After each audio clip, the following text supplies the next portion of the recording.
In the depths of ancient Greece, where gods and mortals intertwined, there exists a tale that whispers through time, a story of a creature both feared and misunderstood, born from divine wrath and the intricacies of fate.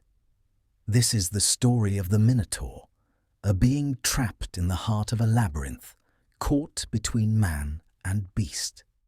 As we journey through this myth, we are reminded of the forces beyond human understanding, the powerful gods whose desires shape the world, and the mortals whose bravery can alter destiny.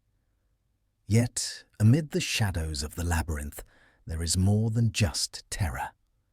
There are themes of sacrifice, the struggle for redemption, and the echoes of a curse that stretches through the ages. So, settle into a place of quiet comfort, let go of the day's thoughts, and allow the peaceful rhythm of this story to guide you into a world where ancient gods and creatures roam, their tales unfolding like a dream. If you find yourself drifting away, as many do, remember to like, subscribe, and tell me where you're watching from. And now, let the story begin. Long ago, in the ancient lands of Crete, there lived a king named Minos.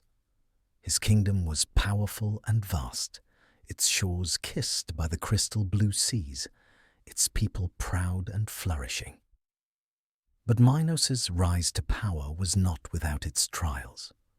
One of the most significant moments in his reign would be marked by a singular act of defiance that would set the stage for a tale of divine wrath and earthly suffering.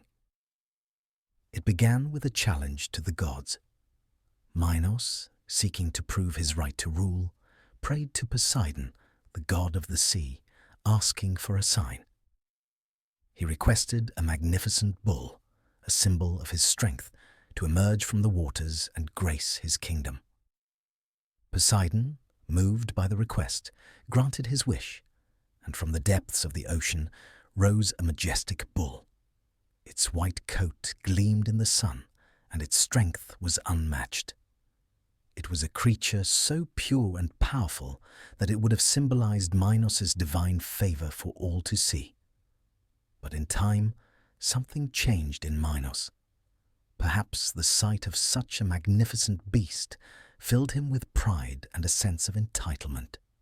The gods, as ancient tales often show, can be fickle, and so too can men.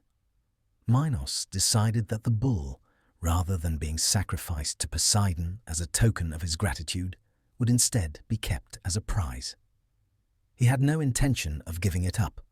This act of defiance did not go unnoticed. Poseidon, enraged by Minos's betrayal, set into motion a curse. The god's wrath was not swift, but it was certain. To punish Minos for his disobedience, Poseidon caused the bull's nature to change. No longer would it be a symbol of beauty and power. It would become a creature of destruction. And so, Poseidon cursed the bull, transforming it into a beast driven by an insatiable rage. But Poseidon's vengeance did not end with the bull. The goddess Aphrodite, in her jealousy, worked in secret, weaving a further layer to the curse. She caused Minos' wife, Pasiphae, to fall in love with the very bull her husband had kept as his prize. It was a forbidden and unnatural love, one that would result in a terrible and tragic offspring. Pasiphae, driven by the will of the gods, gave herself to the bull. From this union, a creature was born, a beast with the body of a man and the head of a bull. This creature, now known as the Minotaur, was a being of unnatural birth, a being whose very existence defied the laws of nature and reason. His form was monstrous, his presence one of terror, and he would come to symbolize the anger of the gods and the consequences of disobedience. At first, the Minotaur's existence was hidden from the world, for he was a creature of such horror that he could not be allowed to walk freely among the people. His very birth, a mark of divine displeasure, set him apart from the mortal realm. Yet, as is often the case in ancient myths, the lives of gods and mortals are rarely separate for long. Soon, the Minotaur would become a symbol of fear, locked away in the depths of the labyrinth, a maze of impossible complexity built to imprison him. But before that, before he became the monster trapped in the darkness, the Minotaur was a newborn, a creature born from divine cruelty and the passions of a goddess. His life, if such a creature could be said to have one, began in secrecy and isolation. He was not known to the people of Crete. Only Minos, Pasiphae, and a few select others had knowledge of his existence. And yet, in the quiet corners of the palace, where whispers of divine wrath lingered in the air, his birth marked the beginning of a tale that would be woven into the fabric of time. The creature was a symbol of punishment, a reminder that defying the gods carried a price that could never be paid in full. His form was as much a reflection of the curse upon Minos as it was a symbol of the tangled, often tragic relationships between gods and mortals. He was both a victim and a vessel of divine retribution.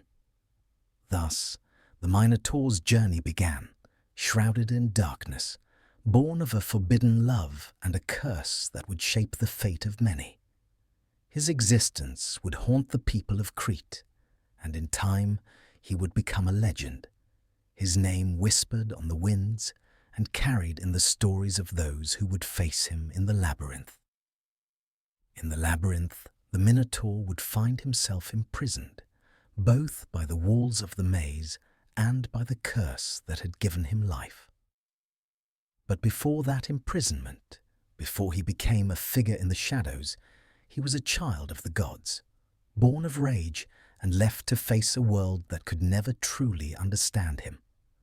And so, the stage was set, a tale of divine anger, human pride, and a creature caught between two worlds.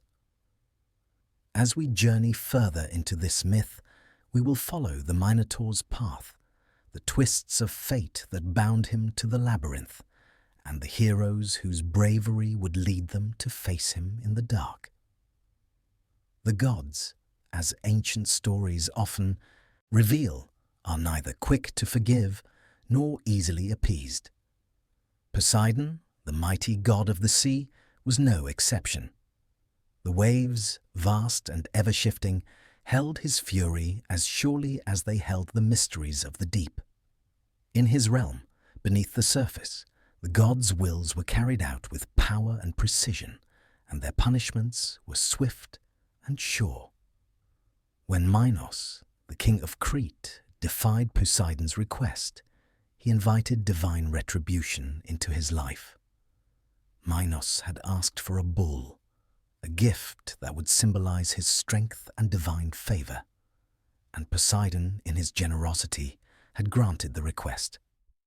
He sent forth from the depths of the sea a creature unlike any other, a magnificent bull, pure and white, so noble in appearance that it could only have been born from the gods themselves. The bull was to be a sign to all of Crete, a mark of Poseidon's blessing upon Minos and his rule.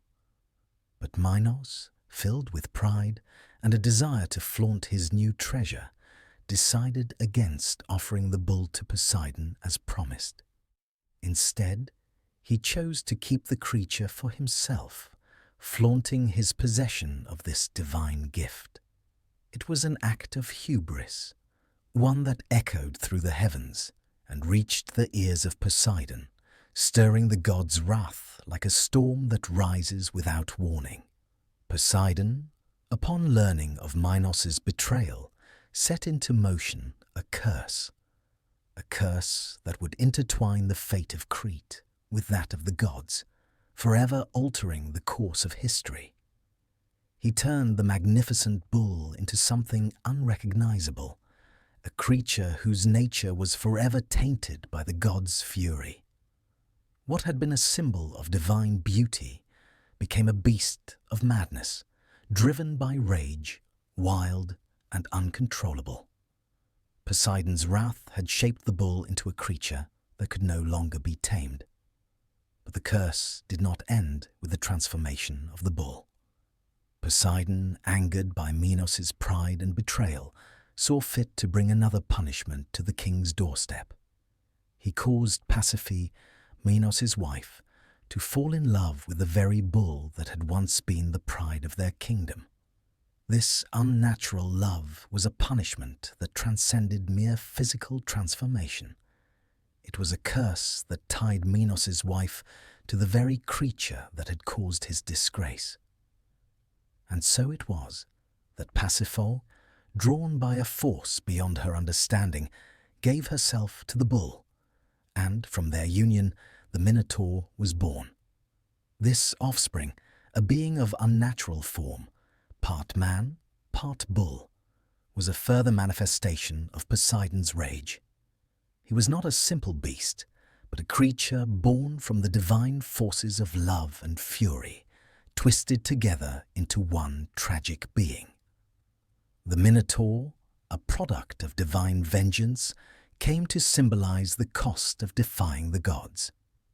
His existence was a direct result of Minos' failure to honor his promises and the overwhelming pride that led him to challenge the will of Poseidon. What had begun as a symbol of strength and prosperity had now turned into a curse, bringing nothing but sorrow and fear. As the years passed, the consequences of Poseidon's curse continued to unfold. The people of Crete lived in fear of the beast, whose presence was hidden away in the depths of the labyrinth, a maze designed to contain him. Yet the curse still lingered in the air, shaping the future of those who dared to challenge the gods. For the Minotaur, born of divine wrath, there was no escape from his fate. The curse was his inheritance, and though he had done nothing to deserve his form, he was trapped in a prison of both body and mind. His every step, every breath, was marked by the anger of the gods, and the labyrinth would become the only place where he could exist. In the heart of the labyrinth, the Minotaur would grow, not as a symbol of hope or promise, but as a symbol of the consequences that come from ignoring the will of the gods. His life was shaped by the curse that had been placed upon him, and his fate was sealed from the moment of his birth. There would be no salvation for him, no reprieve from the divine wrath that had formed him. And so, as the years passed and the people of Crete feared the beast within the labyrinth, the Minotaur's story became one of tragedy, a tale of divine retribution that would echo through the ages. The curse of Poseidon, once unleashed, could never be undone. It had already shaped the lives of many, and its effects would continue to resonate in the stories of those who would come into contact with the Minotaur. This divine punishment, born from betrayal and pride, would forever be tied to the labyrinth, and it was a curse that even the bravest of heroes could not easily overcome. The gods, it is said, weave their influence through the lives of mortals in ways both subtle and profound. The fate of Minos was not the only one altered by divine will, for in the heart of the palace, amidst the quiet chambers of the king, there lived a queen named Pasiphae.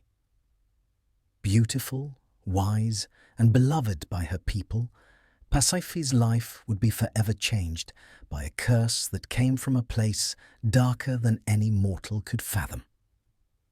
Pasiphae was the daughter of the sun god Helios, and like her father, she was no stranger to the forces of the divine. But even the gods, in their infinite power, cannot always protect their children from the whims of other gods. Her fate, as it was shaped by Poseidon, would lead her down a path filled with sorrow and longing. When the great bull was sent by Poseidon as a sign of favor to Minos, it was meant to represent the power of the sea god and the unbreakable bond between gods and kings. The bull was magnificent. Its white coat shimmered like the moonlight on the sea, and its strength was legendary. To the people of Crete, it was a gift that marked their king as favored among the gods. Yet, while Minos basked in the glory of this divine creature, the gods had already set their eyes on another part of his kingdom, the queen herself. The curse, first placed upon Minos, soon reached Pasiphae in a far more personal and intimate way. Poseidon, in his anger at Minos's refusal to sacrifice the bull, decided that the punishment would not stop with the king alone. Pasiphae, innocent of her husband's transgression, would be drawn into the web of divine retribution. The anger of the sea god was not limited to the affairs of kings. It extended to all who lived under their rule. Poseidon, in his wrath, cursed Pasiphae to fall in love with the very bull that Minos had chosen to keep as his prize. This love, if it could even be called that, was not born of any choice of her own. It was a force beyond her control, a divine command that twisted her desires into something unnatural and forbidden. As the bull roamed the fields of Crete, Pasiphae found herself inexplicably drawn to it. She could not understand the nature of her feelings, nor could she resist them. A bond, twisted and cursed, formed between the queen and the beast. Pasiphae's plight became known only to a few, for it was a shameful secret, one that could not be spoken of aloud. She was a queen, revered by her people, and yet she was drawn to a creature that was both monstrous and magnificent. The god's influence was stronger than her own will, and she found herself unable to tear herself from the hold that had been placed upon her. It was a tragic irony. She, a daughter of the sun, a goddess in her own right, could not escape the darkness that had been cast upon her by another divine power. In her solitude, Pasiphae sought the aid of the master craftsman Daedalus, whose skill was known far and wide. Daedalus was a man of genius, a man whose knowledge of mechanics and design could create wonders beyond imagination. Pasiphae, desperate to fulfill the curse placed upon her by Poseidon, asked Daedalus to help her. She requested that he create for her a contraption, a hollow wooden cow within which she could hide herself, and, in a grotesque and forbidden act, be with the bull. Daedalus, a man of great intellect but bound by his own moral code, was reluctant to aid her. Yet, compelled by the request of the queen and the unseen hand of the gods, he reluctantly agreed to build the strange device. The wooden cow, crafted with exquisite detail, was a marvel of Daedalus's skill. But it was also a symbol of the queen's degradation, a tool for a love not born of choice, but of divine wrath. Pasiphae entered the wooden cow, and when the bull came to her, the unnatural union was complete. From this forbidden act, a creature was born, one whose form was both man and beast, a being whose very existence defied the natural order. The Minotaur was his name, and his birth was the result of a curse that had shaped the fate of both his mother and father. He was a symbol of divine anger, a living manifestation of Poseidon's wrath and the tragic consequences of defying the gods. Pasiphae, forever marked by this moment of darkness, would live with the knowledge that her actions had led to the creation of a beast, her son, the Minotaur. Though she had no control over the god's will, she could not escape the consequences of her actions. The creature, born from the union of the queen and the bull, would come to symbolize the depth of human suffering when bound by the will of the gods.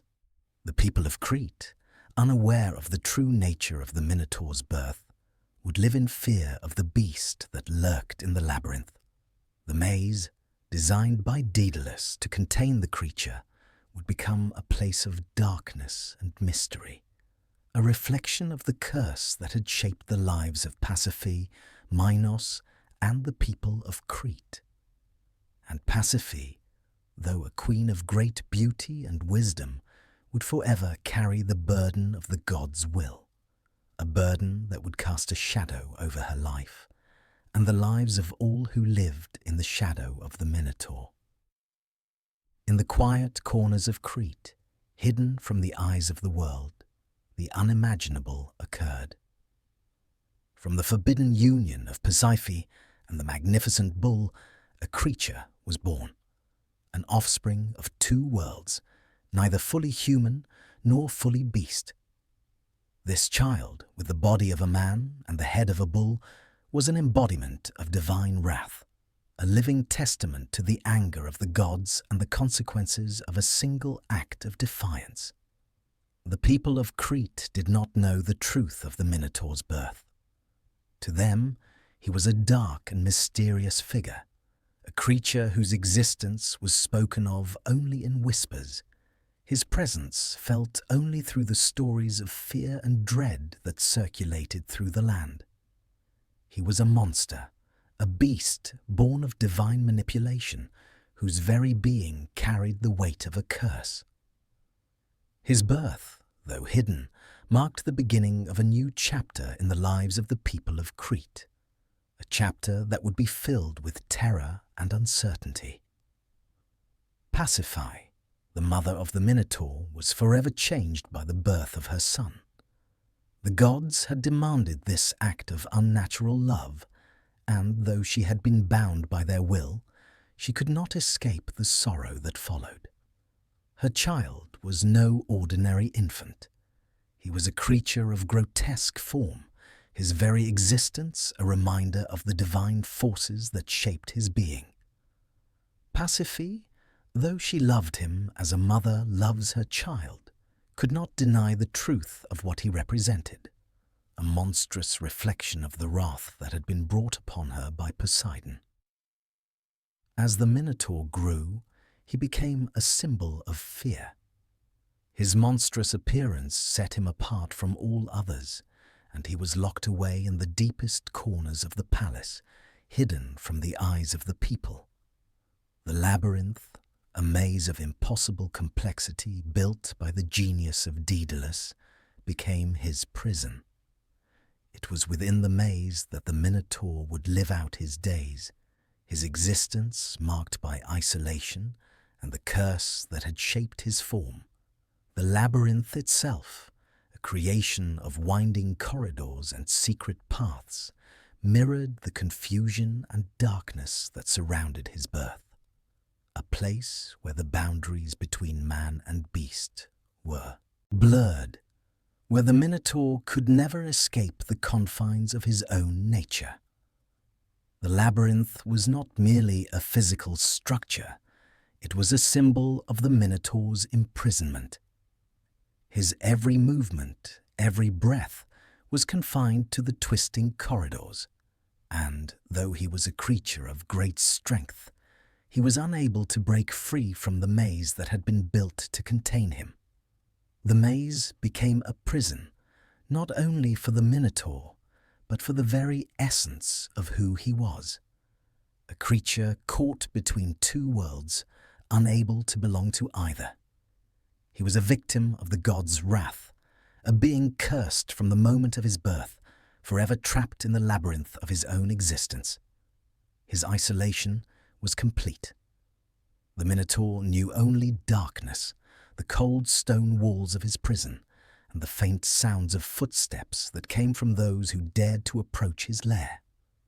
The labyrinth became a place of dread, a place where fear and mystery were born. To enter was to face the unknown, to challenge the darkness that lay within. And though the Minotaur was bound by the walls of the labyrinth, he was not without power.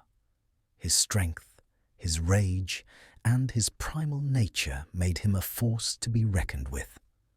He was a creature born of divine anger, and though he was trapped, he was never fully subdued. As the years passed, the Minotaur became a figure of myth.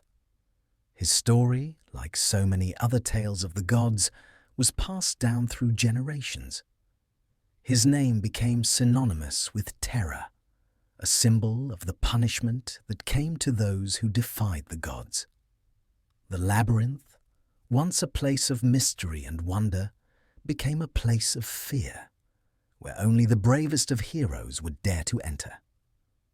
And so, the Minotaur's legend grew, his presence felt in the shadows of the maze, a constant reminder of the consequences of hubris and the unforgiving nature of the gods. But even in his isolation, the Minotaur's story was not yet complete. The labyrinth, though it contained him, could not hold the power of the myth that surrounded him. His tale was bound to intertwine with those of mortals, and the time would come when a hero would rise to face him, a hero whose courage and strength would bring them to the heart of the labyrinth and to the Minotaur himself. The birth of the Minotaur was the beginning of a journey, not only for the creature who bore his name, but for the people of Crete, whose lives would be forever shaped by the legend of the beast in the labyrinth. His existence, a tragic twist of fate, set in motion a series of events that would culminate in a battle between hero and monster, a confrontation that would test the limits of courage, strength, and fate. But for now, the Minotaur remains in the shadows of the labyrinth, a creature born of divine fury and cursed to live in isolation. His story is one of sorrow, of divine punishment, and of the consequences of pride. He is a creature who will never know peace, never know the warmth of the sun, never know the world outside the maze. And yet, even in his imprisonment, he is a symbol of the gods' power, of the consequences of betrayal, and of the eternal struggle between man and the divine. In the wake of the Minotaur's birth, King Minos faced a dilemma that would shape not only the future of Crete, but also the destiny of the creature born of divine wrath. The Minotaur, a being of monstrous form, could not be allowed to roam freely. His very existence was a living testament to the consequences of the gods' anger, and his power and fury could not be trusted to remain contained for long. A prison was needed, one so intricate and so impenetrable that even the beast within could never escape. Minos, driven by a mix of fear and necessity, turned to the greatest craftsman of his time, Daedalus. Daedalus was a man of unparalleled genius, a master of invention and design, capable of creating works of artifice so intricate that they defied the very laws of nature. From him, Minos sought a creation unlike any the world had ever seen, a labyrinth, a maze of such complexity that the Minotaur would be lost within its walls forever. Daedalus, though reluctant, agreed to take on the task. The challenge was great, and the weight of the god's will pressed upon him, for to fail would be to invite disaster. The labyrinth, he realized, would not simply be a place to imprison the Minotaur. It would be a reflection of the very nature of the beast himself. The labyrinth would be a place of confusion, of darkness, and of eternal entrapment. Just as the Minotaur was a creature caught between two worlds, neither man nor beast, the labyrinth would be a space caught between order and chaos, a place where even the greatest minds might become disoriented and lost. In his workshop, Daedalus worked tirelessly, his mind sharp and precise, envisioned a maze of twisting corridors, of dead ends and hidden passages. The labyrinth would have no clear path to the center, no simple way out. Every turn would be a decision, every step a potential mistake. The design would be a puzzle, a riddle that could never be solved. It was not simply a structure to contain a creature. It was a symbol of entrapment, a prison that mirrored the curse of the Minotaur himself. When the labyrinth was finally completed, it was a thing of awe and terror. A vast and complex maze, its walls rising high, its corridors twisting in impossible directions. The entrance was hidden, known only to a select few, and even those who ventured inside were often lost, never to return. It was a place of darkness, of uncertainty, and of fear, perfect for a creature such as the Minotaur. Minos, satisfied with Daedalus's work, had the beast placed deep within the labyrinth's core. The Minotaur, for the first time in his life, was confined not only by his form, but by the very walls of the maze. He was a prisoner not just of his body, but of his existence. The labyrinth became his home, a dark, unyielding space where he would roam endlessly, never finding the light, never escaping the shadows that surrounded him. Yet, the labyrinth was not just a prison for the Minotaur. It was a symbol of his existence, a reflection of the complexity and chaos that had shaped his life. Just as the creature was born of a divine curse, so too was the labyrinth a creation of divine anger. The twisting passages and hidden paths mirrored the confusion of the Minotaur's own nature, caught between the human and the beast, trapped in a world that could never fully accept him. And so, the Minotaur lived within the labyrinth, his every movement dictated by the twisted walls that surrounded him. Though he was powerful, his strength could not free him from the maze. He could charge, he could roar, but the labyrinth would always swallow him back into its depths, a reminder that no matter how mighty one might be, the will of the gods would always prevail. The beast, born of a curse, was now imprisoned in a maze of fate. For those who sought to enter the labyrinth, the danger was clear. To face the Minotaur was to face a being born of divine wrath, a creature whose very existence was a punishment. And yet, there would come those who would brave the labyrinth, heroes whose courage would lead them to the heart of the maze, to face the beast that lay within. But for now, the labyrinth remained a place of mystery and fear, its walls hiding the Minotaur from the world outside. It was a place where time seemed to stand still, where the Minotaur would forever wander, trapped within the darkness of the maze. And yet, as with all things in the world of the gods, nothing remains static for long. Fate, it seems, had plans for the beast in the labyrinth. The labyrinth, with all its twists and turns, would eventually become more than just a prison. It would become a symbol of the struggle between man and the divine, between the hero and the monster. And within its walls, the Minotaur would remain, waiting, lost in the shadows of his existence, a creature both feared and misunderstood.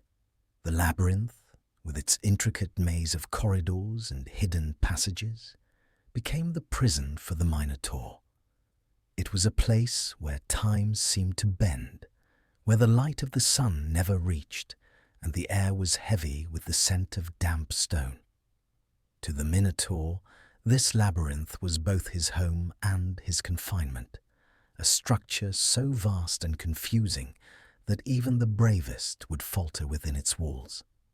At first, the Minotaur's existence in the labyrinth was one of utter isolation. The maze, designed with the precision of Daedalus's genius, ensured that the creature could never escape. There were no doors to open, no easy path to find. Every direction he wandered, every corner he turned, led him only deeper into the labyrinth's cold embrace.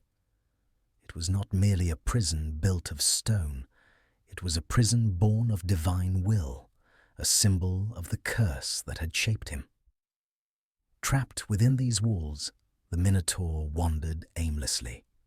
His once mighty strength, his powerful frame, meant nothing here. He could charge through the corridors, his hooves striking the stone, his bull's head lowering to charge at the walls. But it was all futile. The labyrinth would always swallow him back. There was no release, no end to the winding corridors.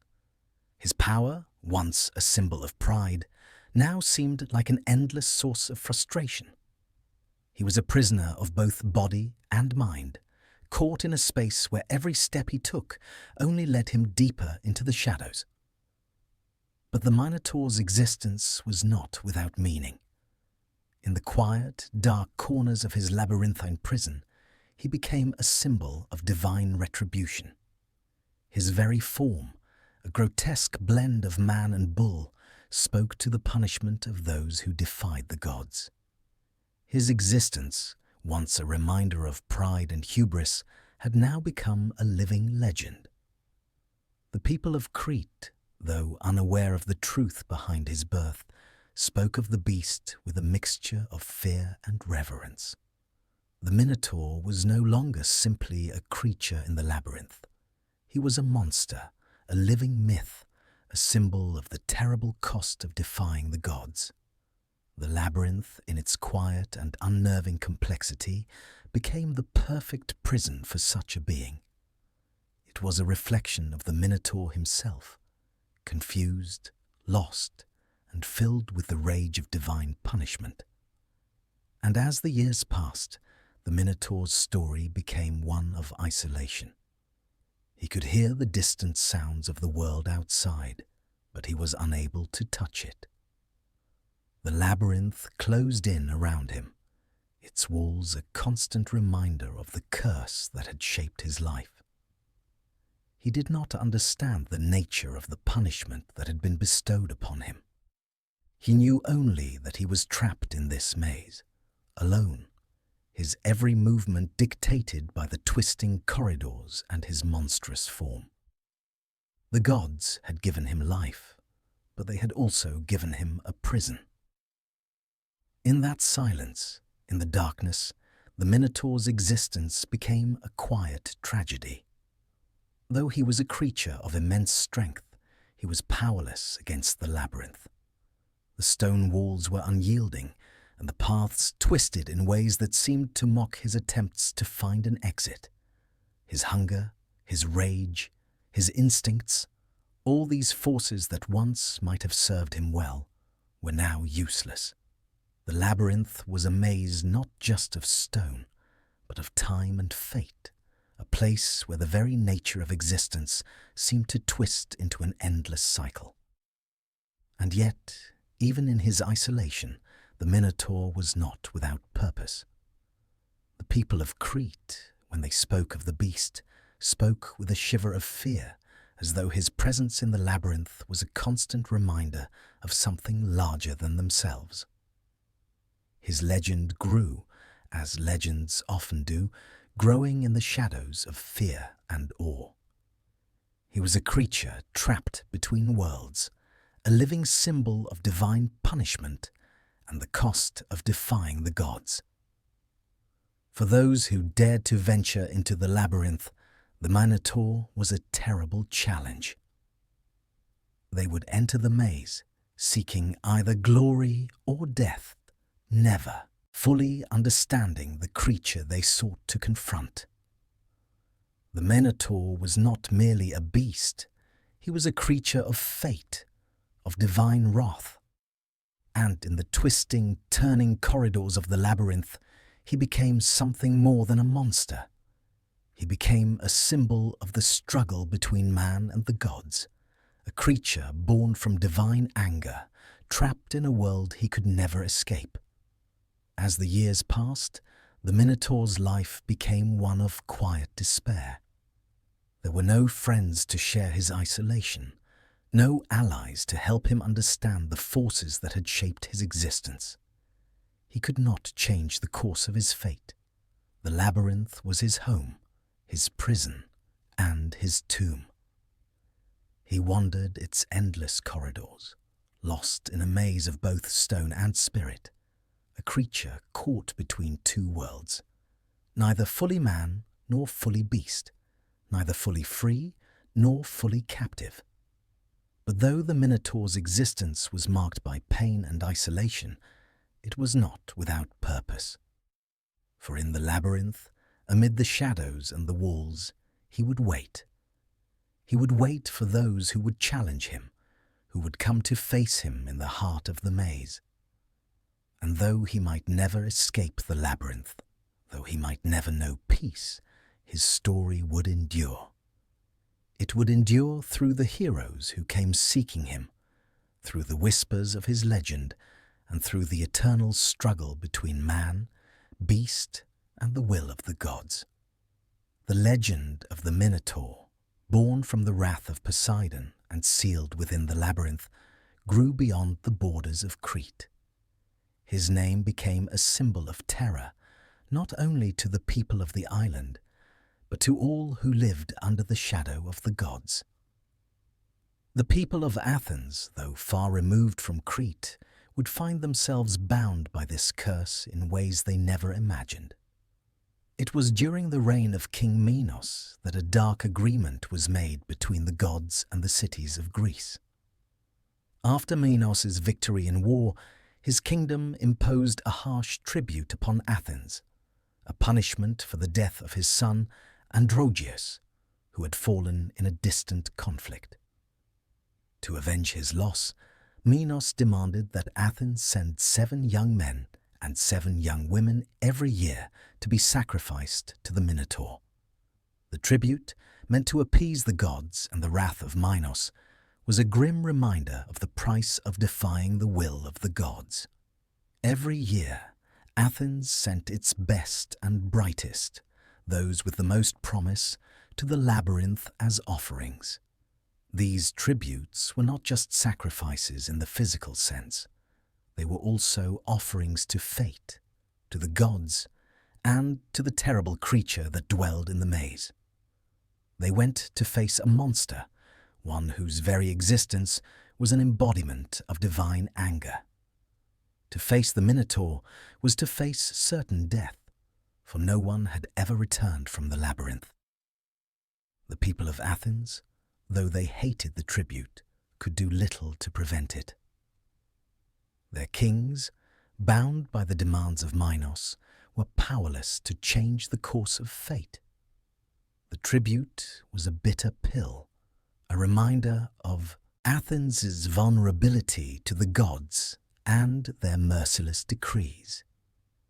Every year, the procession of young men and women would leave the city, their families left in silence, knowing that their loved ones would never return. As the years passed, the tribute became a part of the fabric of life in Athens. It was a grim reality, accepted as something beyond their control. The people, though fearful of the Minotaur, were resigned to their fate. Yet, among them, there were those who refused to accept this destiny. Heroes, brave souls, willing to risk everything to put an end to the tribute, to challenge the beast in the labyrinth, and to confront the gods themselves. One such hero was Theseus, the Prince of Athens, known for his strength and bravery. Theseus had grown weary of the endless tribute, of the lives lost in the dark maze. He saw the suffering of his people and knew that the tribute could not go on forever. The time had come for someone to stand up against the Minotaur and, by doing so, end the reign of terror that had gripped Athens for so long. Theseus, with the weight of his city upon his shoulders, made a vow. He would be the one to face the Minotaur, to enter the labyrinth and put an end to the creature's reign of terror. But his journey would not be an easy one. The labyrinth was a place of confusion and death, and even the bravest heroes had failed to return from its depths. The path to the Minotaur was one of danger, and the odds were stacked against him. However, Theseus was not alone. Ariadne, the daughter of Minos, saw the courage and determination in his eyes. Though her heart was torn between loyalty to her father and her desire to end the terror, she saw something in Theseus that made her believe the monster's reign could finally be brought to an end. Ariadne, moved by Theseus's resolve, decided to help him. She gave him a ball of thread, a simple but ingenious tool that would allow him to find his way through the labyrinth.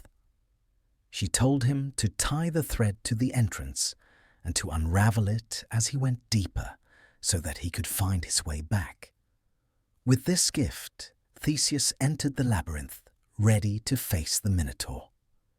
Little did he know, this moment would not only change the fate of Athens, but also mark the beginning of his own legendary journey.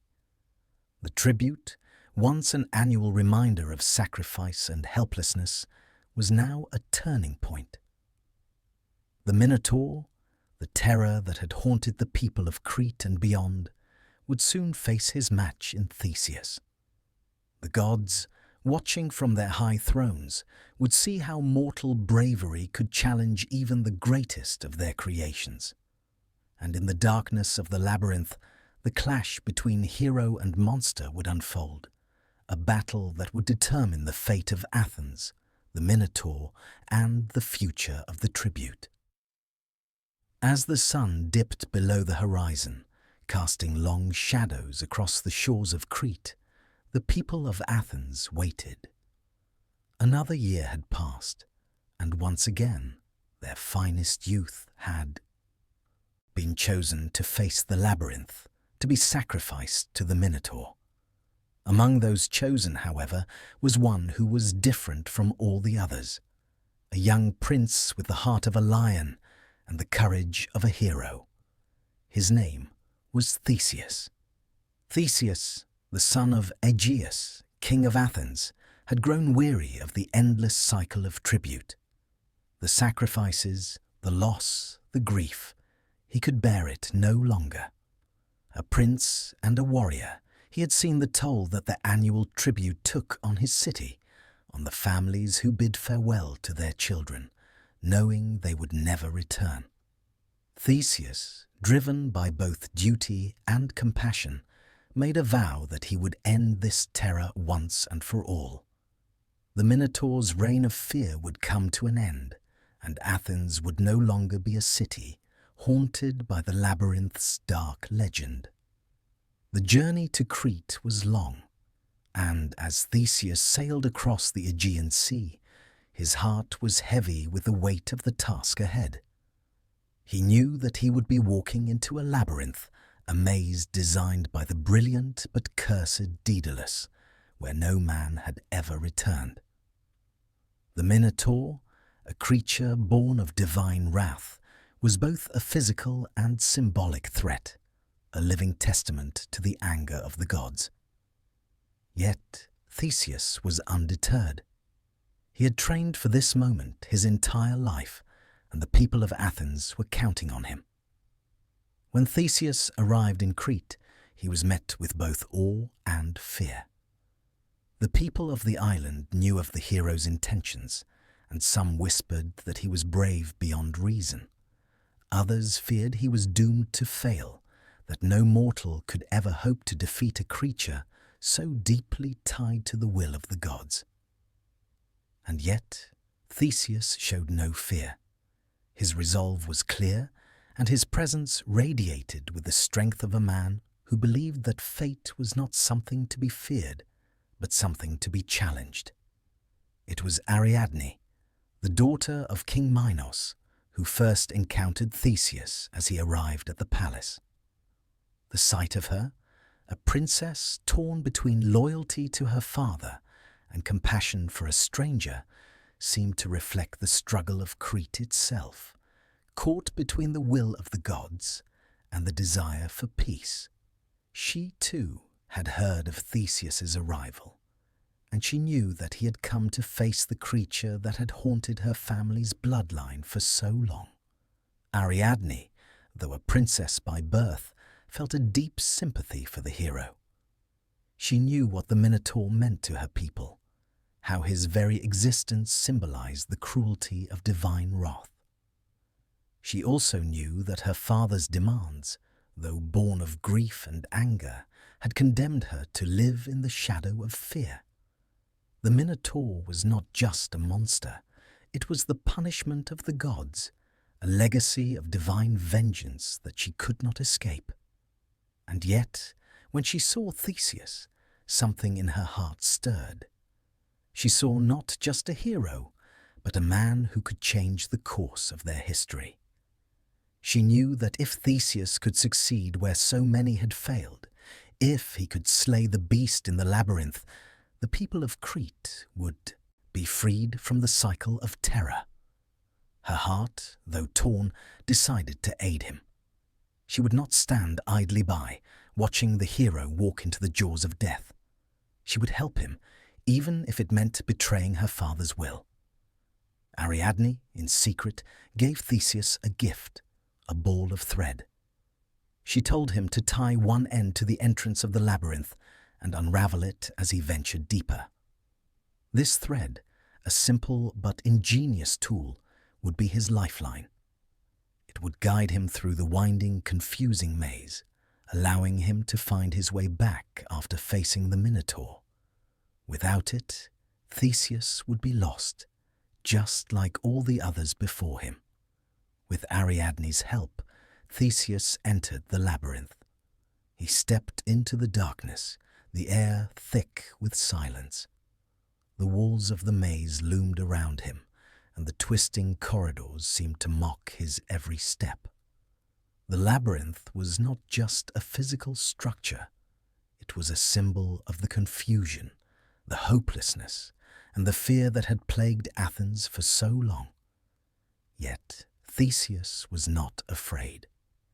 He walked with purpose, knowing that each step brought him closer to the Minotaur and to the end of the terror that had gripped the land. As he walked deeper into the maze, the weight of his mission pressed heavily upon him. The labyrinth seemed to stretch on forever, each passage more confusing than the last. But Theseus, guided by the thread and by his unwavering determination, pressed on. He could feel the presence of the Minotaur ahead, the beast that had terrorized Crete for so long.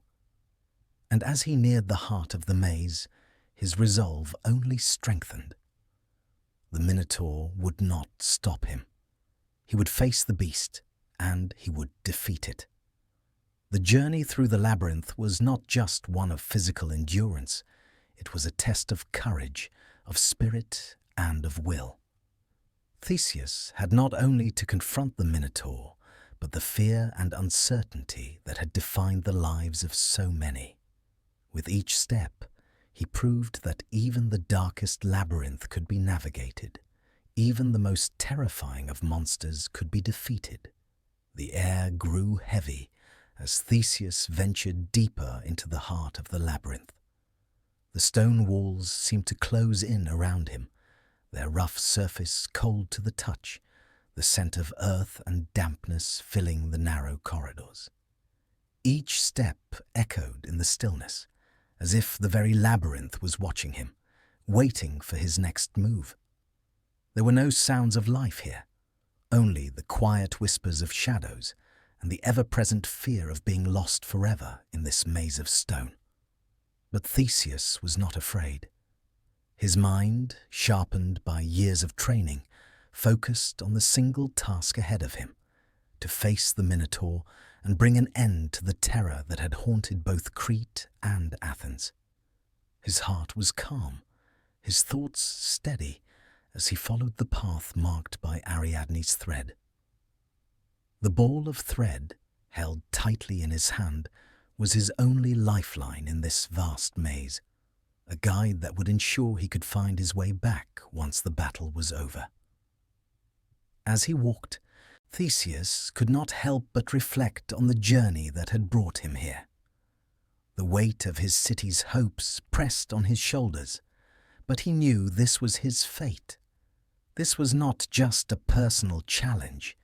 It was a mission to free his people from the gods' cruel demands. The tribute had claimed so many lives, and no one had ever returned from the labyrinth. But Theseus would not be like those before him. He had come to challenge fate itself. The labyrinth, however, was a puzzle not easily solved. Its twisting corridors seemed to have no pattern, no end. It was as if the maze was alive, shifting and changing with each turn, as though it existed to trap those who dared enter. There were no windows to the outside world, no light to guide him except the faint flicker of his own resolve. The deeper he went, the more he felt the weight of the maze pressing down upon him, both physically and mentally. It was not just the physical space that challenged Theseus. It was the very nature of the labyrinth. It represented confusion, chaos, and despair. To walk through it was to walk through the very essence of the unknown, where every turn could lead to disaster, and where the certainty of an ending was always out of reach. The deeper he went, the more the labyrinth seemed to whisper to him, to pull at the edges of his consciousness, urging him to turn back, to give up. But Theseus was undeterred. His hand tightened around the thread, the only tangible thing connecting him to the outside world, to his past, to his city. He trusted in it, in the simple, ingenious gift given to him by Ariadne. It was the thread of hope, the thread of courage, and it guided him forward, one step at a time. The labyrinth's silence was broken only by the sound of his own breath and the occasional scrape of his feet on the stone floor. There were no other footsteps, no voices, no cries for help. The people who had entered before him, brave souls, all of them, had vanished into the dark, never to return. Theseus, too, could have easily succumbed to the same fate, but his heart remained steady. He would not allow the labyrinth to defeat him. And then, just as the path seemed to stretch on endlessly, Theseus felt a shift in the air, a subtle change in the very atmosphere of the labyrinth. It was as though the very walls themselves had changed, had become aware of his presence. His pulse quickened, not out of fear, but out of anticipation. He knew that he was nearing the heart of the maze, the place where the Minotaur, the creature born of divine wrath, waited for him. The labyrinth, though silent, seemed to thrum with a sense of dread. Theseus's senses were heightened, every sound amplified in the stillness. His grip on the thread tightened, but he did not falter. The time had come. Ahead, the darkness deepened, and he knew that in that darkness the Minotaur lurked. The Minotaur, born from the curse of Poseidon and hidden away in the labyrinth, was a creature both terrifying and tragic. He had never known the world beyond the maze, had never tasted the sun or felt the warmth of the earth. He had only known the dark, twisting corridors that had become his home, his prison. But for Theseus, the labyrinth was not just a maze of stone. It was a journey into the heart of fear itself, a test of both courage and fate. As Theseus approached the final turn, he could feel the tension in the air, the sense that he was close, so close to the creature that had haunted the land for so long. His muscles tensed in preparation, his mind focused. The labyrinth had done its best to confuse him, to lead him astray, But now he was on the verge of his goal. The Minotaur was waiting, and Theseus was ready to face him. The silence of the labyrinth was now deafening, and Theseus's heart beat in time with his footsteps. Every sound, every movement felt magnified. He was on the precipice of history, one step away from either victory or death. The labyrinth had tested his resolve, but now it was time to confront the monster that had terrorized Crete and Athens alike. And with that thought, Theseus rounded the corner, his eyes searching the shadows ahead. The silence of the labyrinth deepened as Theseus stepped into the heart of the maze. The air was thick, charged with the promise of what was to come. He could feel his heartbeat, steady and strong in his chest, but the quiet of the labyrinth pressed in, making each beat seem louder, more significant. Ahead of him, the shadows stretched long, and the dim light barely illuminated the twisting stone walls. There, in the dark, he knew the Minotaur waited, an ancient terror, a creature forged by the gods' wrath.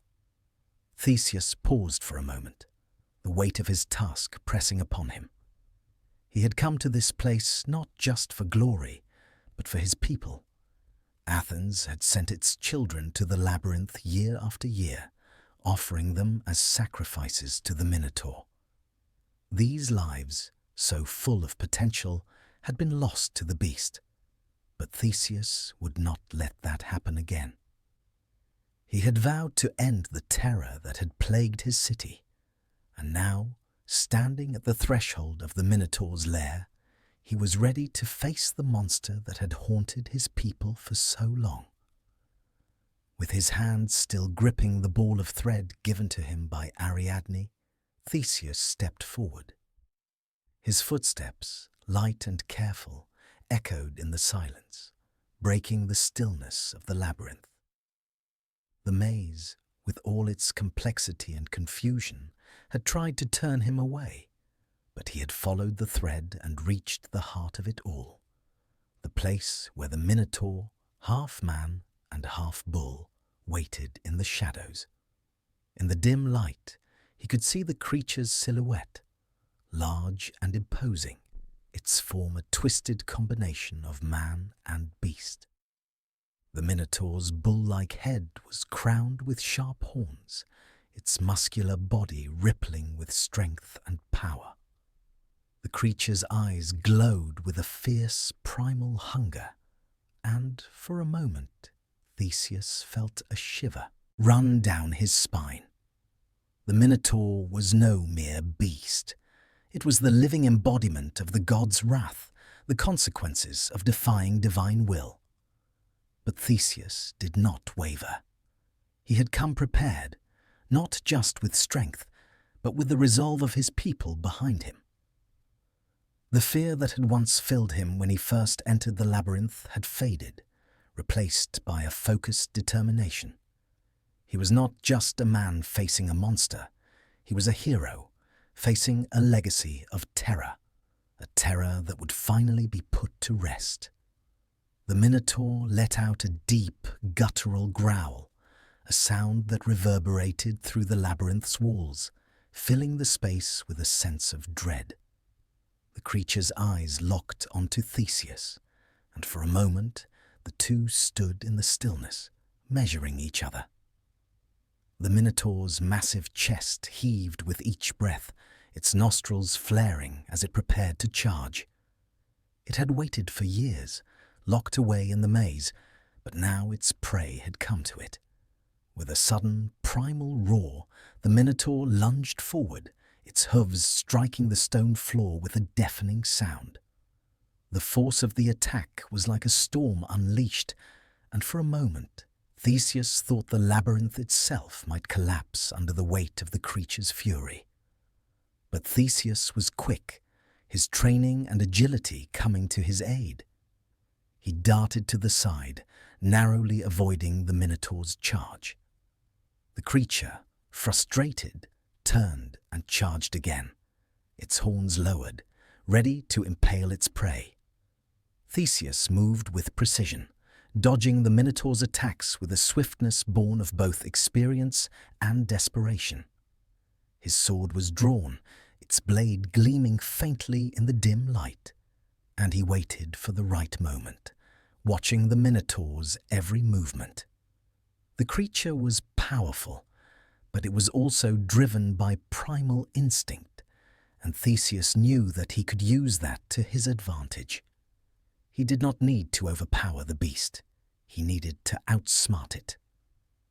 The Minotaur charged again, but this time Theseus was ready.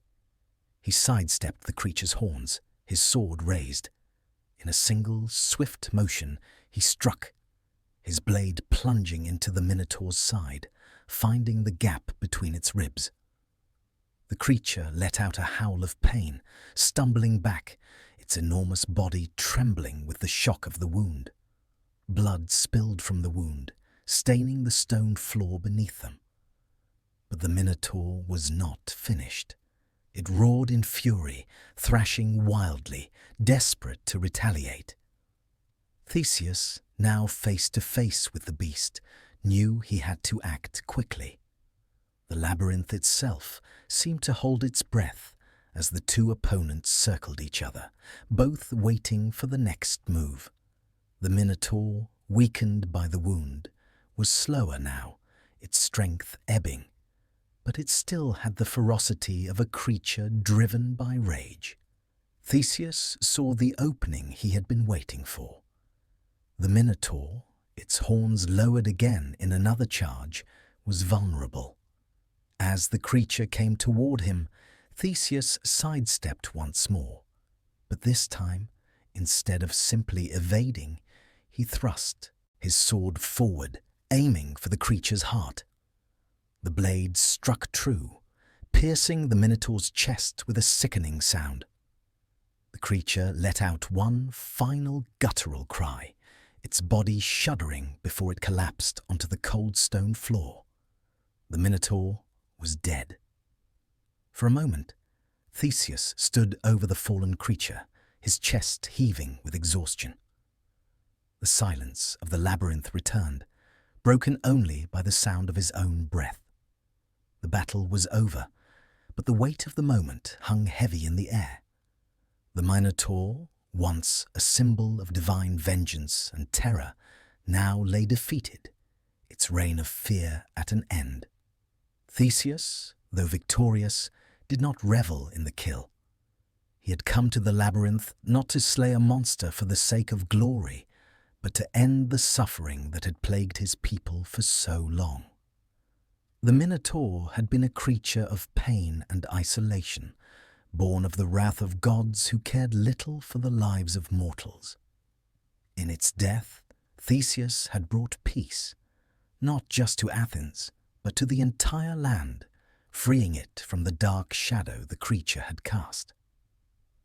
But the labyrinth was still a prison, and as Theseus stood there, sword in hand, he knew the next step of his journey was to find his way out, guided once more by the thread of Ariadne.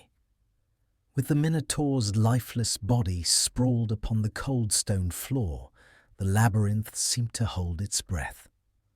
For the first time in years, there was silence, where once there had been the sounds of terror, of footsteps echoing in the dark, of lives being lost to the maze's twisting corridors.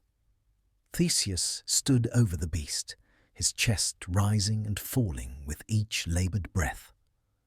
The battle had taken everything from him, his strength, his focus, his resolve.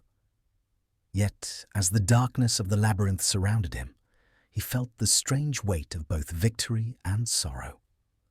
The Minotaur, once a creature of divine fury, was now just a fallen beast, its reign of terror at an end. But the labyrinth was still very much alive, its walls still shifting, its passages still twisting in endless confusion. Theseus had won the battle, but he had yet to win the war against the maze itself. The thread that Ariadne had given him, his guide out of this place, remained in his hand, a lifeline that now seemed more important than ever. As he turned, his mind focused on one goal: escape. The labyrinth was a puzzle, a thing of complexity designed to entrap. And though Theseus had triumphed over the beast, it was the maze itself that still stood between him and freedom. He knew the Minotaur had been only part of the story. An obstacle, yes, but not the only danger. The true challenge lay in finding his way out. The thread, now unspooled, wound its way back to the entrance, its soft guiding line leading Theseus through the labyrinth's twists and turns. Every step he took felt heavier than the last, as though the walls of the maze were closing in on him. Yet his mind remained sharp, focused on the simple task of following the thread back to the entrance. The weight of the labyrinth had tried to drag him down, to swallow him whole, but Theseus was not so easily deterred.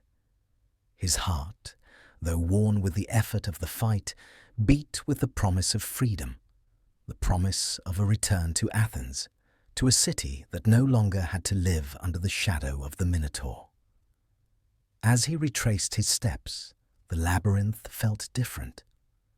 What had once seemed like a place of infinite corridors now felt finite, limited by the simple line of Ariadne's thread. Each step, once filled with the uncertainty of the unknown, was now a step toward certainty, a step toward escape. Yet, even with this guidance, the labyrinth's nature remained. It was not a place to be conquered, it was a place to be endured. The walls still felt oppressive, the air still heavy with the remnants of battle. But Theseus did not look back. He could not afford to. There was nothing more to be done in the heart of the maze. His victory lay behind him, in the darkness where the Minotaur now rested. Time seemed to stretch as he made his way through the maze, his senses heightened by the ever-present feeling of confinement. But with each turn, with each passing moment, the labyrinth grew quieter, more distant. The memory of the Minotaur's roar and the sounds of his hooves against the stone faded, replaced by the steady rhythm of Theseus's own steps. The exit, he knew, was ahead, just beyond the next corner, just a few more steps. When he finally reached the entrance, the world beyond the labyrinth felt like a distant dream. The sunlight that streamed through the opening was blinding after the darkness of the maze, but it was a welcome sight. Theseus paused at the threshold, taking a deep breath, the weight of his journey lifting as he stepped back into the world outside. The cool air of the open sky washed over him, a stark contrast to the suffocating stillness of the labyrinth. Ariadne, who had waited anxiously outside, saw him emerge, bloodied but victorious. The look on her face was one of both relief and awe. She had given him the means to escape, but it was his courage, his strength, and his determination that had brought him to this moment. Together, they had defeated the Minotaur. Together, they had faced the labyrinth. And now they were free. But Theseus's journey was not over. He had won the battle, but there were still many miles to travel, many trials to face. As the people of Athens awaited his return, Theseus knew that this victory would mean more than just the end of a monstrous reign. It would be the beginning of a new chapter, one in which the people of Athens could finally be free of the gods' cruel demands. The Minotaur was gone, the labyrinth had been escaped, but the future still awaited, one shaped by the courage of a single hero. With Ariadne by his side, Theseus set his sights on the horizon, the sea ahead glistening in the sunlight. His journey had only just begun, but he would carry the memory of the labyrinth, and the Minotaur with him forever. The labyrinth was behind them now, the Minotaur slain, and the path ahead open. Theseus and Ariadne stood together at the edge of the world they had known, the sea stretching out before them like a vast, uncharted horizon. Their journey was far from over, but for a fleeting moment there was peace. Theseus, triumphant, had accomplished the impossible. He had conquered the labyrinth, slain the Minotaur, and freed his people from the tribute that had claimed so many lives. Yet, as he stood beside Ariadne, there was something in the air, a quiet, unspoken truth that weighed heavily upon him. Ariadne had been his guide, his lifeline in the labyrinth. Without her, Theseus could never have navigated the maze, let alone faced the beast within it. Her gift of the thread, the simple yet powerful tool that had ensured his escape, had saved him. But now, as the light of the outside world shone upon them both, a shadow began to settle over Ariadne's heart. Though she had helped Theseus achieve victory, the cost of that victory would soon become clear, and it was a cost she could not escape. For Ariadne, the moment of victory was bittersweet. She had given Theseus the means to escape the labyrinth, but she had also condemned herself to a fate she could neither control nor avoid. Ariadne was the daughter of King Minos, and though she had aided the hero, her actions had not gone unnoticed. Her loyalty to her father had been torn in two, and now, as she stood beside Theseus, she knew that the consequences of her choices were about to unfold. Minos, her father, was a king who did not take betrayal lightly. His heart, already heavy with grief over the loss of his son, Androgeus, could not forgive the actions of his daughter. In helping Theseus, Ariadne had not only defied her father, but had, in his eyes, cast aside her duty to the throne of Crete. The love and loyalty she had once felt for her father had been overshadowed by the bond she had formed with Theseus, a bond born of compassion and a shared desire to end the reign of terror that had plagued their lives. As Theseus and Ariadne prepared to leave Crete, Minos's wrath loomed in the background. Ariadne, who had once been a princess in her father's court, now found herself a stranger in her own land. Though she had aided the hero in his quest, she was no longer a part of Crete's royal family.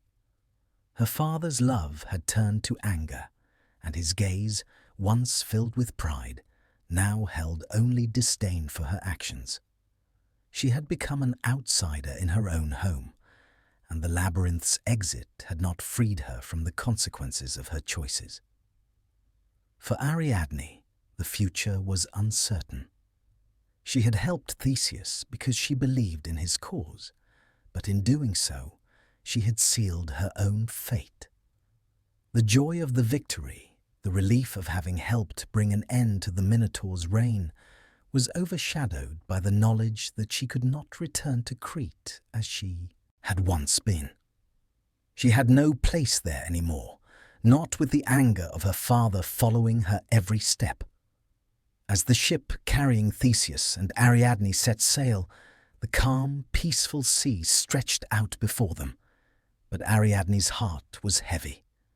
She had done the right thing, had helped a hero and freed a city from its curse, but the personal cost was steep. She knew she would never see her family again, never return to the kingdom she had once known. The labyrinth had been her home, and now, without Theseus, she would have nowhere to turn. Theseus, though grateful and filled with admiration for Ariadne, could not fully understand the weight of her loss.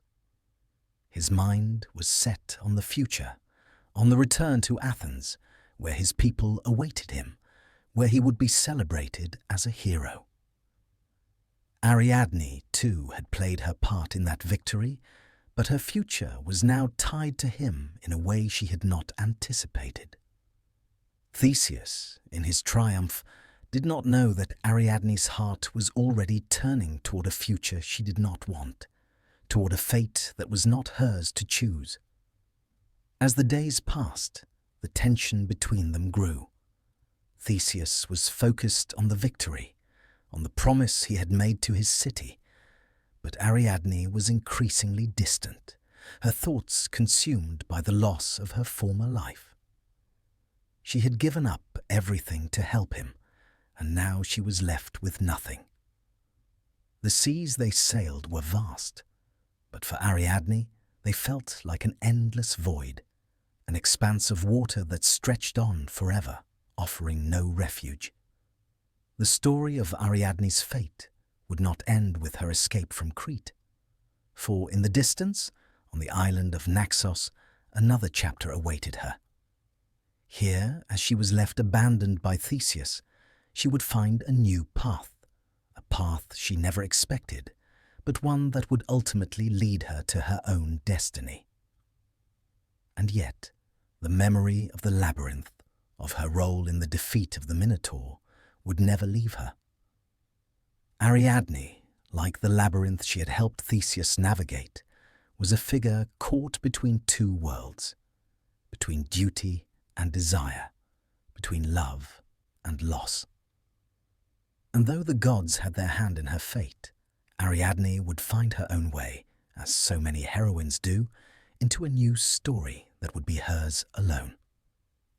The ship sailed steadily across the Aegean, cutting through the waters as the coastline of Crete slowly faded from view. Theseus stood at the helm, his heart light with victory.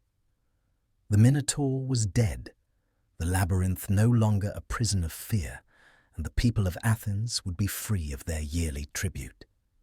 His triumph felt complete, but there was still a deep, unspoken weight that hung in the air. He had returned to the world he knew, but the journey had changed him.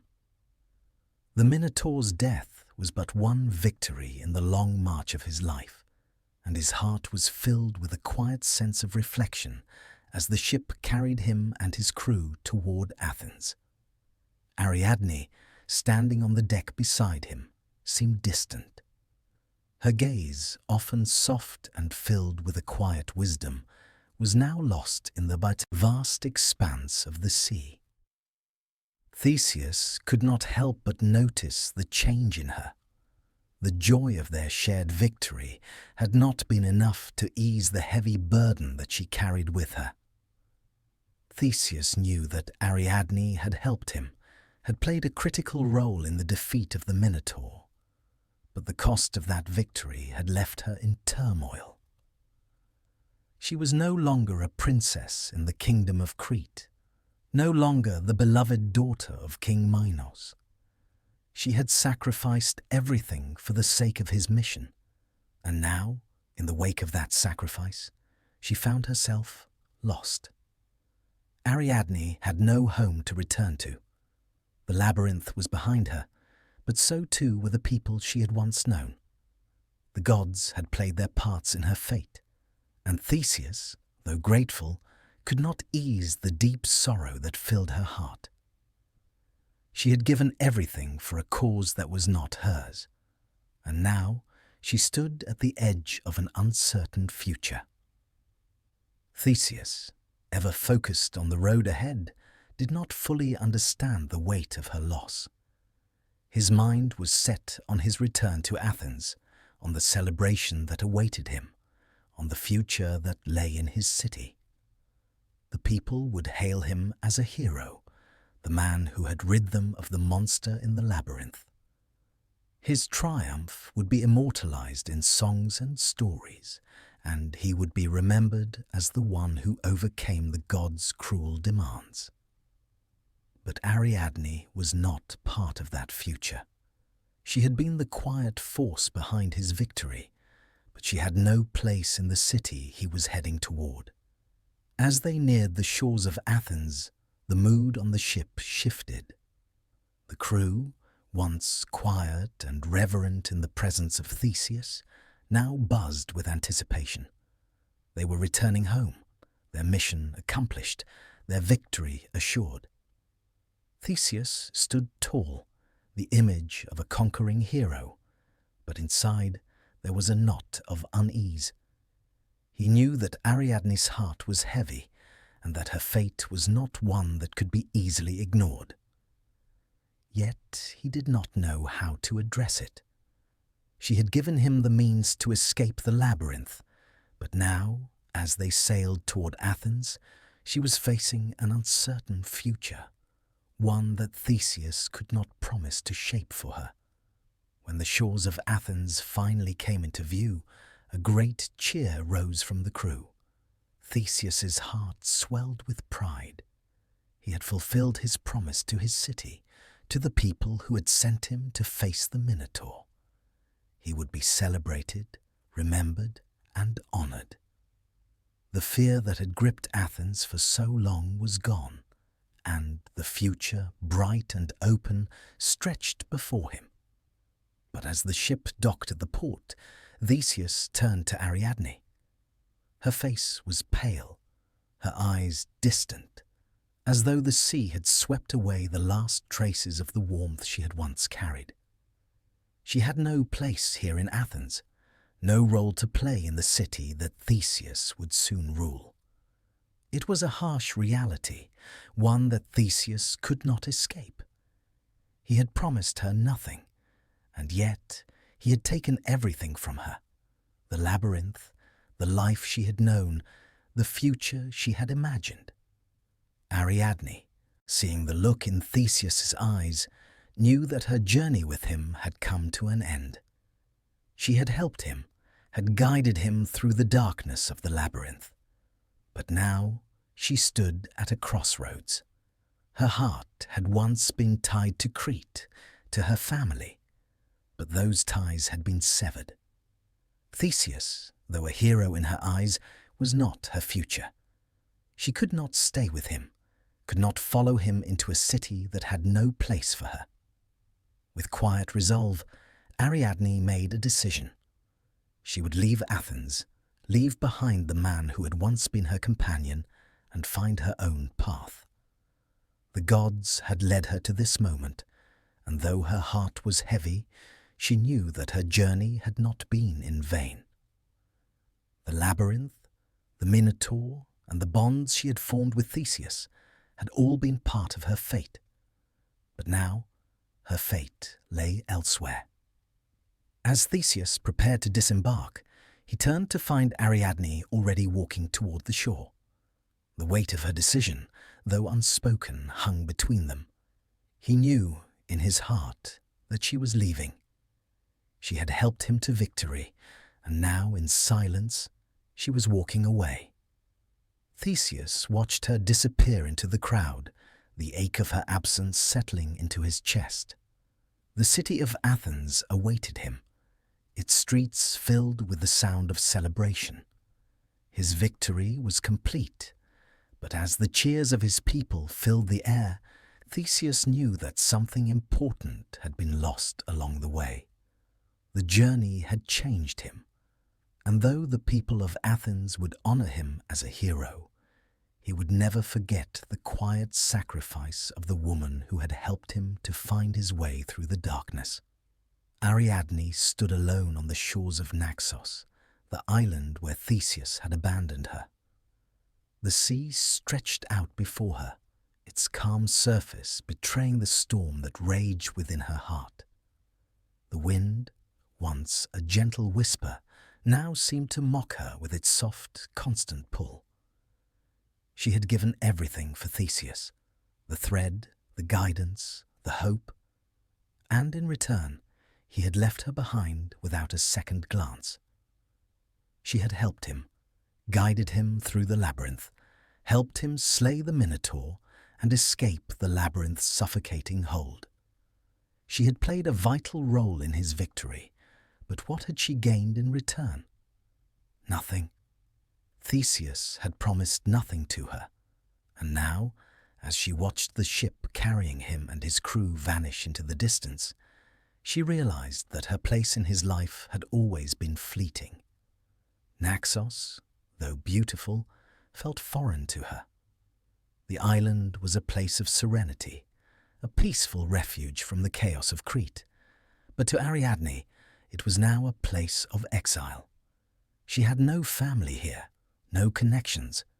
She was alone, abandoned by the one man who had claimed her heart, whose victory had been at the expense of her own peace. Her future, once filled with possibility, now felt like a dark abyss. She had helped Theseus fulfill his destiny, but in the process, she had lost her own. She could have followed him to Athens, tried to carve out a place for herself in his new world, but something inside her told her that would never be her path. The gods had already shown her the way. Theseus had come into her life like a storm, bringing both light and destruction, and now that the storm had passed, there was nothing left for her in its wake. The ship had disappeared, leaving nothing but the sound of the waves crashing against the shore. Ariadne felt her heartache deepen as she stood at the water's edge, gazing out at the horizon. Her eyes were filled with unshed tears, but she refused to let them fall. She had been abandoned, yes, but she was not weak. She was a daughter of the gods, and though her heart was broken, she knew she had the strength to rebuild. The silence on Naxos seemed to echo with the pain of her abandonment. But there was something else in that silence, a possibility. Ariadne knew that her story was far from over, even if she didn't know what that story would be. The gods had already shaped her fate once, and she was determined not to let their will be her final sentence. She would find her own way, and find her own way she did. It was not long before the island of Naxos, once a place of sorrow, became the setting of a new chapter in Ariadne's life. As she wandered the shores, lost in her thoughts, she encountered a new figure, a god in disguise. Dionysus, the god of wine, revelry, and fertility, had watched from afar as Ariadne's fate unfolded. His heart, moved by the sight of her beauty and sorrow, guided him to her side. Dionysus, unlike Theseus, did not abandon her. He saw her for who she was, strong, beautiful, and deserving of love. He took her hand and promised to stay by her side, offering her not just companionship, but a place in his divine realm. In time, Ariadne would come to love Dionysus, not as a fleeting moment of passion, but as a partnership of mutual respect, bound not by destiny, but by choice. Though Ariadne had suffered at the hands of Theseus, her future would not be defined by abandonment.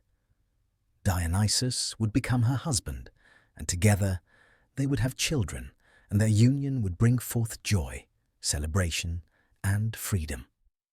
In Dionysus's arms, Ariadne would find a new life, a life she had not anticipated, but one that was hers to shape. Yet, despite this newfound love, Ariadne's heart never fully let go of the past. She would always carry with her the memory of the labyrinth, the threads of fate that had woven her life into the tapestry of heroes and gods. And though she had been abandoned by Theseus, she had found something far greater, herself. As she stood at the shore of Naxos, now married to Dionysus, Ariadne knew that the story of her life had only just begun. She was no longer the abandoned princess of Crete, but a queen in her own right, a goddess in the eyes of the mortals. And though her story would be written in the stars, she would no longer be a figure defined by what she had lost, but by what she had gained. The strength to move forward, the courage to choose her own fate. Ariadne's journey was not one of sorrow, nor was it defined by the hero who had once claimed her heart. It was a journey of resilience, of reclaiming her life, and of finding a new love that would fill the void left by Theseus. The labyrinth had been the place where she had faced her greatest challenge, but Naxos, with its quiet shores and the promise of a new beginning, would become her true home. The death of the Minotaur in the labyrinth marked the end of an era, not just for Crete, but for all of Greece. The beast, born of divine wrath, had been a creature both feared and misunderstood, a symbol of the gods' anger, a manifestation of their uncontrollable will. Theseus's victory over the Minotaur was a triumph of human strength and courage, but it was also a turning point, a moment when the balance of power between gods and mortals began to shift. With the Minotaur's death, the curse that had bound Athens to Crete was broken, but it was not without consequence. Theseus had freed his people from the tribute, but in doing so, he had changed the fabric of Greek mythology itself. The labyrinth, once a place of terror, was now a site of legend, a memory of a time when mortal men had dared to challenge the gods. The Minotaur, too, would be remembered, not just as a monster, but as a creature caught between two worlds, neither fully human nor fully divine. The Minotaur's legacy, like that of many ancient myths, would endure through the generations. The tale of the labyrinth, of Theseus and the Minotaur, became woven into the stories told by poets and bards, passed down through the ages as a reminder of the consequences of defying the gods. The labyrinth, with its twisting paths and dark corridors, became a symbol not just of physical confinement, but of the inner struggles faced by all who dared to confront the unknown. But the Minotaur's legacy was not just one of fear and darkness. It also carried a deeper message about the complexities of fate, about the ways in which the gods' will could shape the lives of mortals. The Minotaur, though a beast, was also a victim of the gods' cruelty, a creature born out of punishment and anger. His existence was not one of choice, but one of divine imposition. And in the end, he was no more than a prisoner of the labyrinth, his existence defined by the curse of his birth. For Theseus, the Minotaur's legacy would be both a triumph and a burden.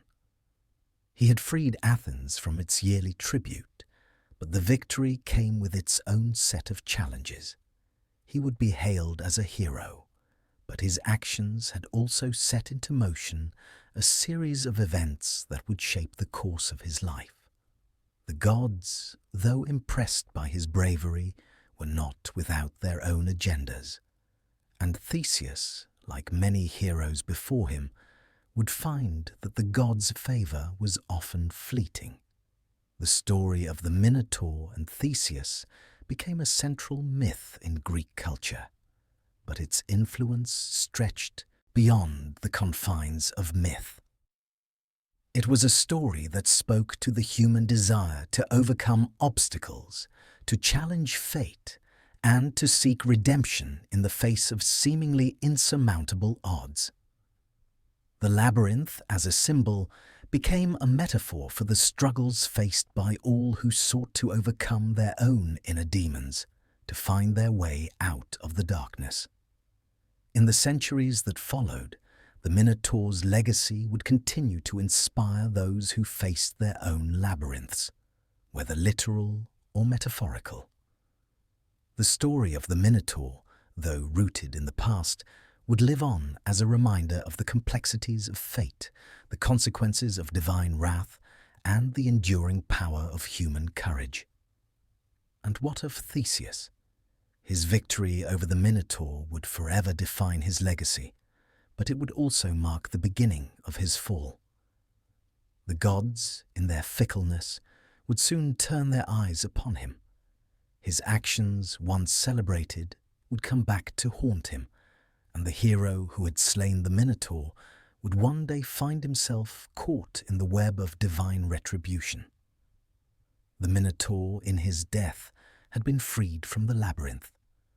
But Theseus, too, would one day find himself trapped, not in a maze of stone, but in a labyrinth of his own making, one shaped by the very gods he had once defied. His journey was far from over, and though he had emerged victorious from the labyrinth, the story of the Minotaur was but one chapter in the larger tale of Theseus's life, a tale that would, like the labyrinth, twist and turn in ways that none could predict. In the end, the Minotaur's legacy was a testament to the complexity of fate, to the way in which the gods, through their anger and their blessings, could shape the lives of mortals. He was a creature both monstrous and tragic, a being whose very existence had been defined by divine will. And yet, in his death, he had brought about a new era, one in which heroes would rise, gods would fall, and the labyrinth of life would continue to twist and turn, just as it always had. Though the Minotaur's reign of terror in the labyrinth had ended, his legacy lived on through the ages. Over time, the figure of the Minotaur, once a terrifying monster born of divine wrath, would take on new meanings.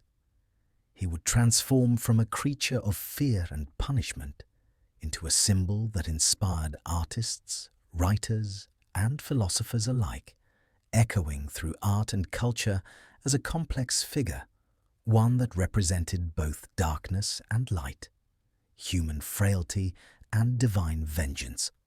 From ancient times through the Renaissance, the Minotaur became a subject of fascination and reinterpretation. In the earliest depictions, the Minotaur was a brute, a beast to be feared, an embodiment of chaos and untamed nature. Ancient Greek pottery often showed him as a hulking figure, his bull's head and human body striking terror into the hearts of those who beheld him. These images were not just artistic representations, but also cultural tools to remind the people of the soikimai, dangers of defying the gods, of the consequences of unrestrained pride and hubris. The myth of the Minotaur found itself intertwined with the stories of the gods and heroes, but it was also connected to something more universal, humanity's own internal struggles. The labyrinth, that twisted maze, was not just a physical place, but a symbol of the mental and emotional challenges that every individual faces.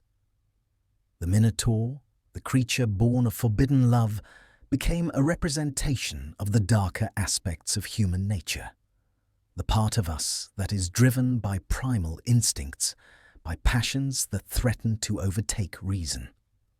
As time went on, the Minotaur's image began to evolve. In the hands of Renaissance artists, he became a more tragic figure, a creature caught between two worlds, one of man and one of beast.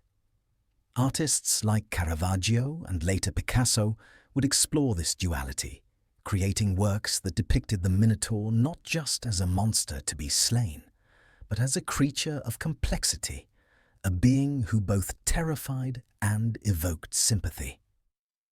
The Minotaur, once solely a figure of horror, was now also a symbol of existential struggle, of the battle between civilization and the untamed, the rational and the primal, the godly and the human. This shift in the Minotaur's representation reflected broader cultural changes. As society moved from ancient mythological thinking toward more humanistic perspectives, the Minotaur came to symbolize not just divine punishment, but also human nature itself. He was no longer just a monster. He was an allegory for the internal battles that each person must face. The conflict between order and chaos, the known and the unknown. In In modern culture, the Minotaur's symbolism has continued to evolve. He has appeared in literature from the works of French writer Jean-Paul Sartre, who saw the labyrinth as a metaphor for the complexity of the human condition, to the works of contemporary fantasy authors, where the Minotaur is often reimagined as a tragic anti-hero, misunderstood and trapped by forces beyond his control. The Minotaur's presence in modern fiction underscores the enduring relevance of his myth, a story of a being caught between two worlds, unable to fully belong to either. Psychologically, the Minotaur has become a figure of introspection, representing the parts of ourselves that we hide in the labyrinths of our own minds. Just as Theseus ventured into the maze to face the beast, so too must we confront the darker aspects of our nature, the parts of ourselves that are driven by fear, anger, and desire. The labyrinth is not just a physical place, but a metaphor for the complex pathways of the human psyche. The Minotaur, as a creature who embodies this chaos, becomes a powerful symbol for the internal monsters that we must face in order to find our way out of our own personal labyrinths. In art, the Minotaur has come to represent the complexities of human identity. His body, part man and part beast, speaks to the ongoing struggle to reconcile the conflicting parts of ourselves. His tragic existence reminds us that we are all, in some ways, trapped in a labyrinth of our own making, caught between our higher aspirations and our baser instincts, between the rational and the irrational, between the divine and the human. The Minotaur's legacy has become more than just that of a monster. It is the story of transformation. Over time, he has shifted from a figure of unrelenting terror to one of empathy and understanding. The labyrinth, once a place of fear and imprisonment, has become a metaphor for the struggles that define the human condition. And the Minotaur, born of divine wrath, has come to represent not just the consequences of defying the gods, but the ways in which we all must confront our inner darkness in order to emerge into the light. Thus, the Minotaur's legacy continues to inspire, challenge, and provoke thought. From the ancient Greeks to the artists and writers of today, the Minotaur remains a symbol of the complexity of human nature, a figure whose story speaks to both our darkest fears and our deepest desires.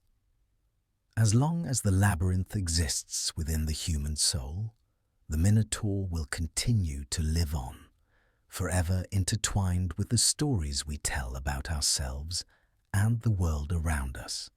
The Minotaur, born of divine wrath and bound to the labyrinth, has long been a figure caught between myth and reality, between the human and the monstrous.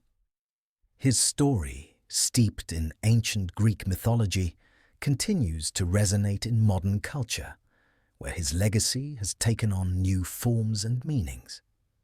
In the contemporary world, the Minotaur has evolved from a symbol of divine punishment to a figure representing the complexities of human existence.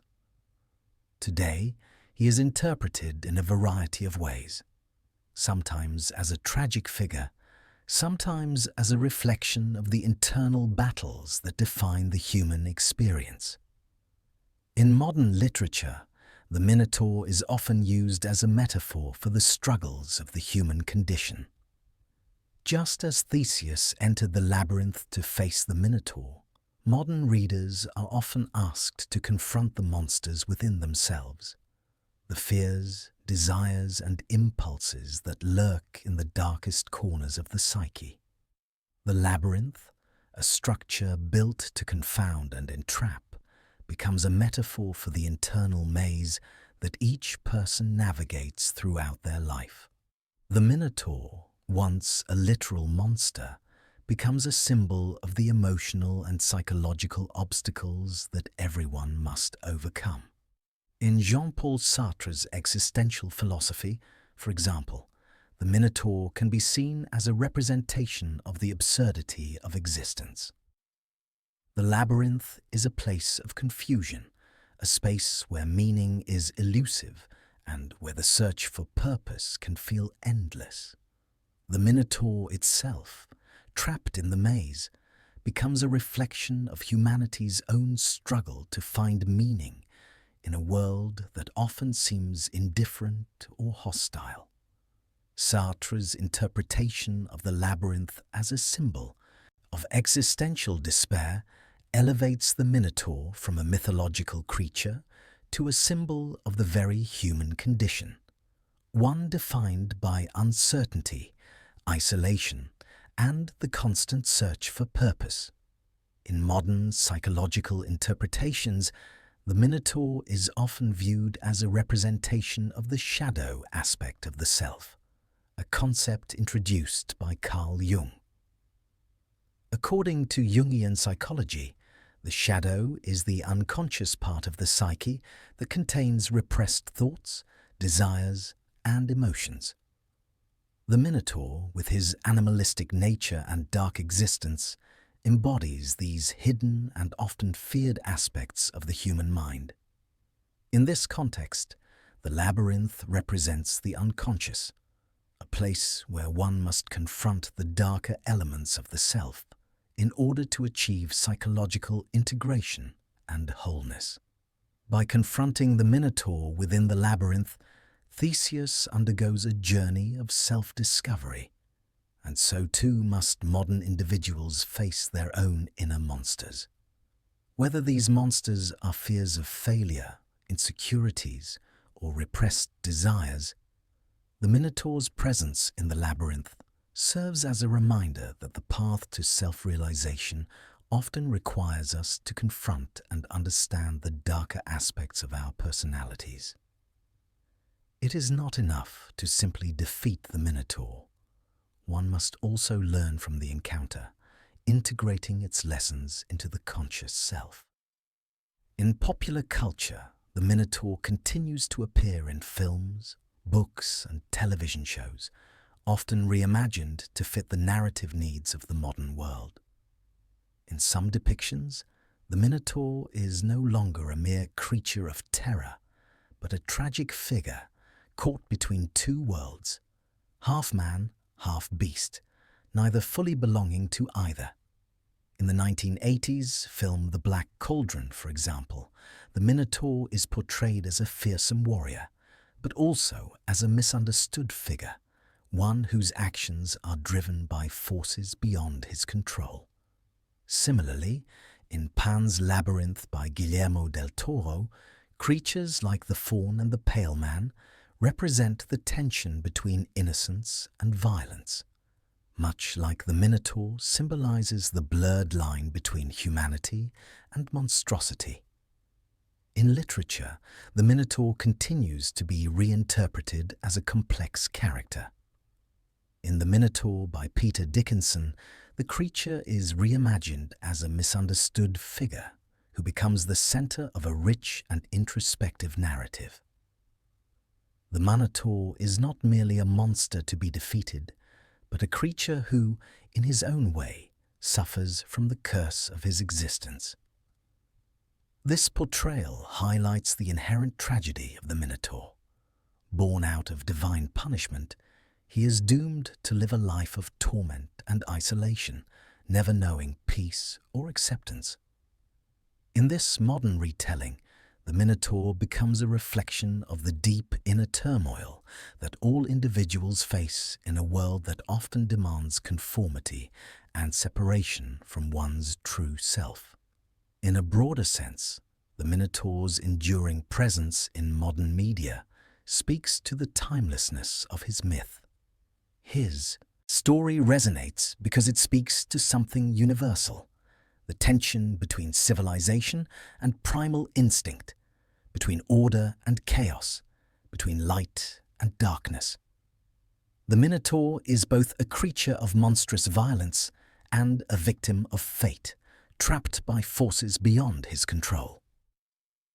This duality makes him a compelling figure, one who speaks to the complexities of the human experience. As modern interpretations of the Minotaur continue to evolve, his story remains a powerful symbol of the struggles that define us all. Whether seen as a metaphor for existential despair, psychological conflict, or the complex relationships between humans and the divine, the Minotaur's myth continues to offer insights into the nature of fear, isolation, and the quest for meaning. In the end, the Minotaur, though a creature of darkness, is also a symbol of the light we must seek within ourselves, by confronting the monsters of our own making and, ultimately, finding a way out of the labyrinths of our minds. The Minotaur, as a mythological figure, has transcended its origins in ancient Greek mythology to become a symbol of a much deeper truth about the human condition. At its core, the story of the Minotaur is not just one of a man-beast trapped in a labyrinth, but of a creature caught between two worlds, one human, one animal, and the struggle to find a sense of belonging, purpose, and identity. This duality has made the Minotaur a powerful metaphor for the internal conflicts that we all face. The constant push and pull between our higher aspirations and our baser instincts. In the Minotaur's myth, there is an inherent tension between civilization and chaos. The labyrinth, that complex and confounding maze, is not just a physical space. It is a symbol of the mind itself, with its winding corridors representing the confusion and uncertainty that often define human life. Just as Theseus must navigate the maze to confront the Minotaur, so too must humans navigate the labyrinth of their own emotions, desires, and internal struggles. The Minotaur, then, becomes not only a physical obstacle, but a psychological one. He represents the parts of ourselves that we seek to suppress or ignore, those primal urges, fears, and emotions that lurk in the shadows of our minds. The Minotaur's existence is marked by conflict. Born of a divine punishment, Poseidon's wrath, passed down through his curse upon King Minos, he is a victim of forces beyond his control. He is both a creation of the gods and a creature with his own desires and instincts, a being of both monstrous power and tragic consequence. He is a being whose very form is a contradiction, a man with the head of a bull, caught between humanity and animality. In this, the Minotaur reflects the human struggle to reconcile conflicting aspects of identity, to balance the rational mind with the irrational forces that drive us. This duality is something that everyone can relate to. The Minotaur's story reflects the constant struggle that each person faces, the tension between who we are expected to be and who we truly are. Just as the Minotaur is forced to live in the labyrinth, isolated and confined by the maze that was built to contain him, so too do we often find ourselves trapped by societal expectations, by the roles that we are asked to play, and by the parts of ourselves that we are taught to hide. The labyrinth, then, becomes a metaphor for the ways in which our identities can be shaped by external forces, limiting our freedom and self-expression. The Minotaur's death at the hands of Theseus is often viewed as a moment of triumph, a victory over the forces of darkness and chaos. But, in a deeper sense, his death represents something far more complex, a confrontation with the darker aspects of the self. Theseus, in slaying the Minotaur, is not just defeating a beast. He is confronting his own fears, his own primal instincts, and the forces of nature that are beyond his control. The Minotaur, in his final moments, symbolizes the fear and the darkness that we all must face within ourselves. There is also a tragedy to the Minotaur's existence. Unlike other monsters in mythology, the Minotaur is not purely evil or malicious. He is not born of malice, but of divine punishment. His existence is marked by suffering and isolation. The labyrinth is both his prison and his home, a space where he is forced to live out his days in solitude, unable to find peace or connection with others. This, too, mirrors the human condition. The longing for connection, the desire to break free from isolation, and the struggle to find meaning in a world that often feels chaotic and uncertain. The Minotaur's life is one of tragedy, but it is also a reflection of the human experience of suffering and the desire for redemption. The way in which the Minotaur is ultimately confronted speaks to a fundamental truth about human nature. The hero, Theseus, does not simply confront the beast with brute force. He approaches the challenge with strategy, intelligence, and patience. In the same way, the humans struggle against our inner demons. Our fears, our desires, our flaws requires more than strength. It requires understanding, insight, and the willingness to face what lies within us, to confront the labyrinths of our own making. In modern psychology, the Minotaur can be viewed as a symbol of the unconscious mind, the parts of ourselves that are hidden from our conscious awareness. Carl Jung, a prominent psychologist, believed that the unconscious contained the darker aspects of the self, which he called the shadow.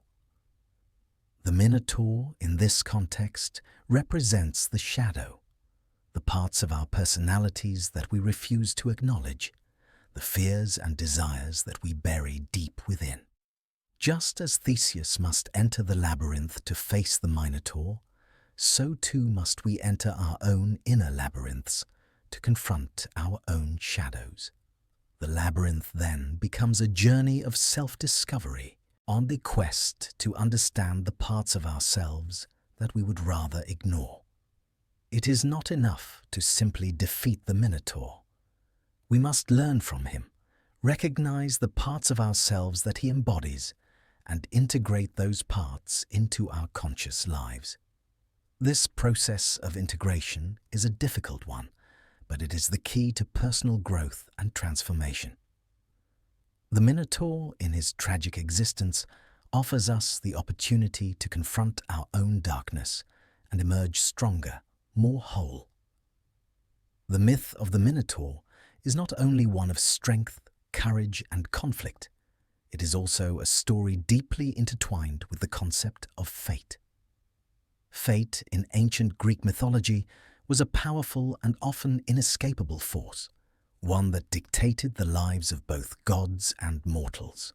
The gods, with all their power and immortality, were themselves bound by fate, and the mortals they interacted with were similarly caught in the web of destiny, sometimes powerless to escape it. The Minotaur's story, from his birth to his death, is shaped by this inexorable force, and it reflects the ways in which fate can shape our lives, often in ways that are beyond our control. The Minotaur's very existence is a direct result of divine will, a punishment set into motion by Poseidon's curse upon King Minos. When Minos failed to sacrifice the magnificent bull sent by Poseidon, the god cursed his wife, Pasiphae, causing her to fall in love with the bull. This unnatural union resulted in the birth of the Minotaur, a creature whose very nature was a consequence of fate. His existence was not one of choice, nor one that he could control. Born as a monster, the Minotaur was a living embodiment of divine wrath, a creature that was both a victim of the god's punishment and a symbol of the eternal struggle between fate and free will. This sense of being bound by an inescapable destiny is central to the Minotaur's tragic nature. He is not simply a monster. He is a being whose life is dictated by forces far greater than himself. The labyrinth in which he is imprisoned is both a physical structure and a representation of the cage of fate that surrounds him. No matter how hard he struggles, no matter how much strength he exerts, the Minotaur cannot escape his destiny. His actions, his desires, and even his nature are shaped by the divine forces that created him. In contrast, Theseus, the hero of the myth, represents the possibility of overcoming fate, at least temporarily. Theseus, though a mortal, seems to possess a level of agency that allows him to challenge the forces that would otherwise govern him. The very act of entering the labyrinth and facing the Minotaur is a defiance of fate. He is not fated to kill the Minotaur. He chooses to do so. In doing so, he represents the idea that even within the confines of a seemingly predetermined world, there is still room for individual action, for heroism. Theseus's victory is a moment in which human will seems to triumph over the gods, even if only for a brief period. However, the triumph of Theseus is also shaped by fate. His journey is not without its own predetermined aspects. His arrival in Crete, for example, and the help he receives from Ariadne are all part of a larger pattern of destiny that shapes the course of his life. Though Theseus may seem to act freely, his actions are still influenced by the gods and by fate. Ariadne, who aids him in navigating the labyrinth, is herself a pawn of fate. She, too, is caught in a web of divine will, forced to act according to the desires of the gods, just as the Minotaur is.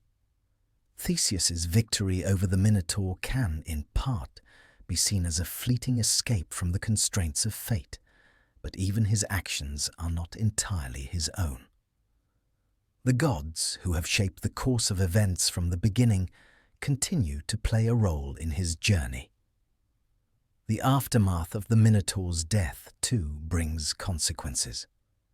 When Theseus leaves Crete with Ariadne, the gods, ever watchful, intervene once again.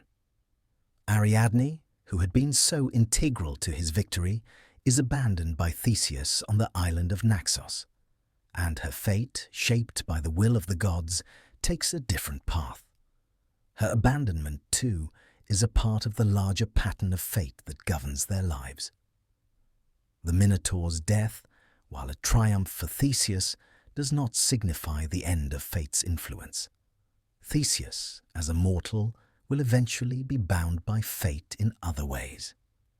His victory in the labyrinth is but one chapter in a life that will ultimately be shaped by the very forces he tried to defy. The gods will continue to weave their influence over him, and, in the end, even Theseus cannot escape the consequences of his actions. The triumph over the Minotaur is, in this sense, a momentary victory over fate, but fate itself remains an unyielding force. The Minotaur's story, then, serves as a reminder of the complexity of fate in Greek mythology.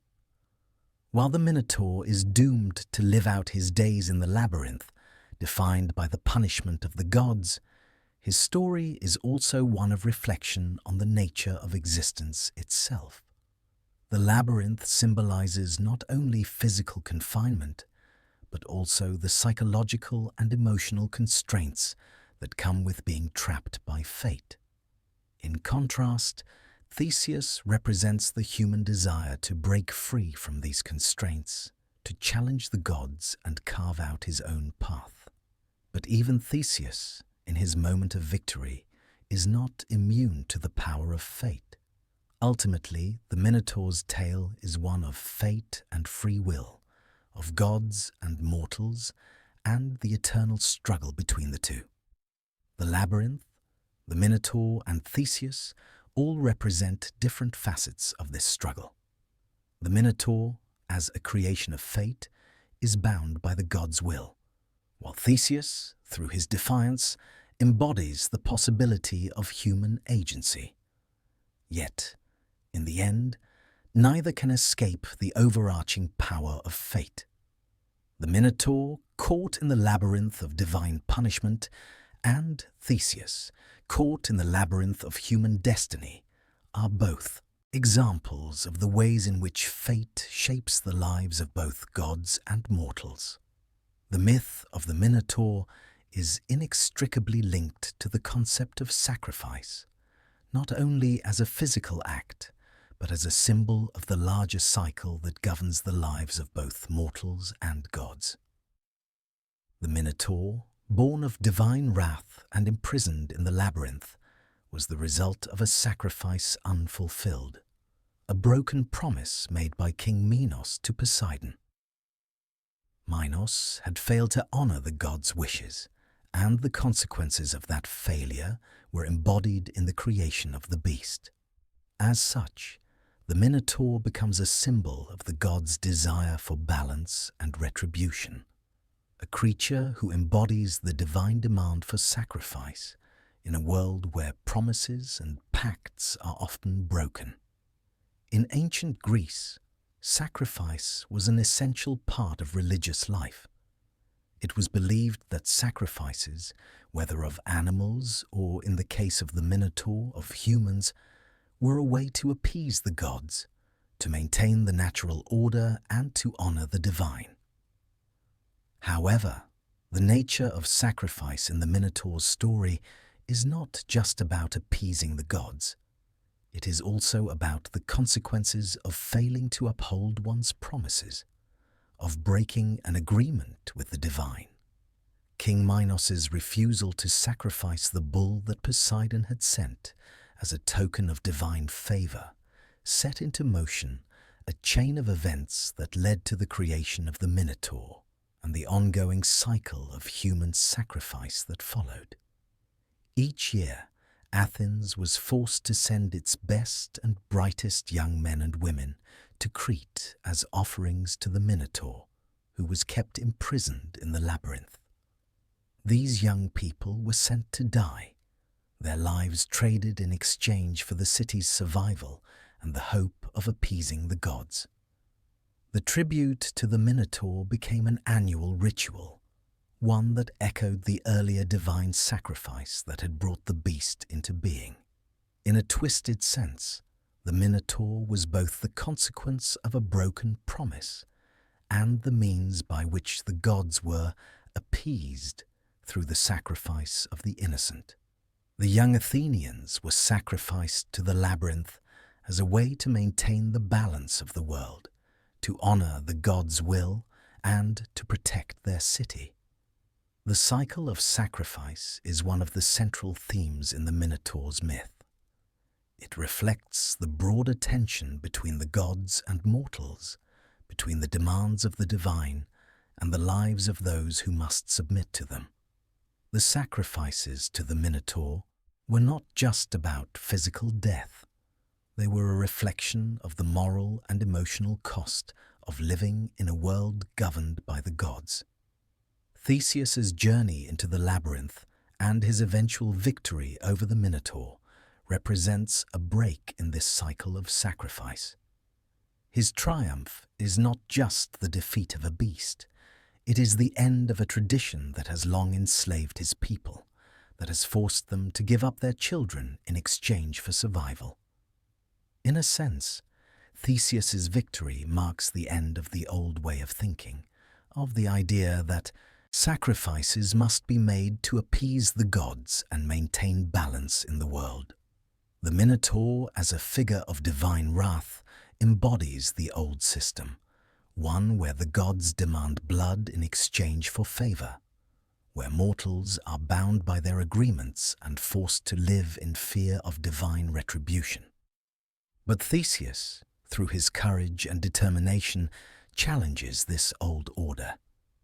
He does not merely submit to the god's will. He actively works to change the fate of his people. By defeating the Minotaur, Theseus breaks the cycle of sacrifice, allowing Athens to be free from the yearly tribute that had claimed so many lives. Yet, even in his victory, the shadow of sacrifice remains. The story of the Minotaur is not one of absolute triumph, but of the consequences of actions taken, of promises made and broken, of the sacrifices that shape lives and destinies. Theseus's decision to enter the labyrinth and confront the Minotaur is itself a form of sacrifice, a willingness to face the unknown, to put his life on the line for the sake of his people. In this sense, his victory over the Minotaur is not a simple act of heroism, but a recognition of the importance of sacrifice in the human experience. To challenge fate, to defy the gods, is itself an act of sacrifice, for it requires great courage and the willingness to risk everything. Moreover, the Minotaur's death does not erase the concept of sacrifice from the world. While Theseus's victory marks the end of one cycle, it is clear that sacrifice will continue to play a role in the myths and lives of mortals. The gods may be appeased for now, but their demands are not easily silenced. The themes of sacrifice, punishment, and divine retribution will continue to echo throughout Greek mythology, for they reflect the fundamental nature of the relationship between mortals and gods. Mortals may seek to break free from the cycle of sacrifice, but the gods will always find a way to weave it back into their stories, into the fabric of human experience. Thus, the Minotaur's myth is not simply about the defeat of a monster. It is about the cyclical nature of sacrifice itself, about the ways in which divine will shapes the lives of mortals and the price that must be paid for survival and favor. Theseus, in his victory, breaks the cycle of sacrifice, but the echoes of that cycle continue to reverberate in the world of the gods and the mortal realm alike. The Minotaur, born from sacrifice, represents the deep connection between gods and mortals and the complex, often painful relationship that exists between them. The tale of the Minotaur, with its tragic beginning, labyrinthine entrapment, and eventual slaying, is more than just the story of a monster defeated by a hero.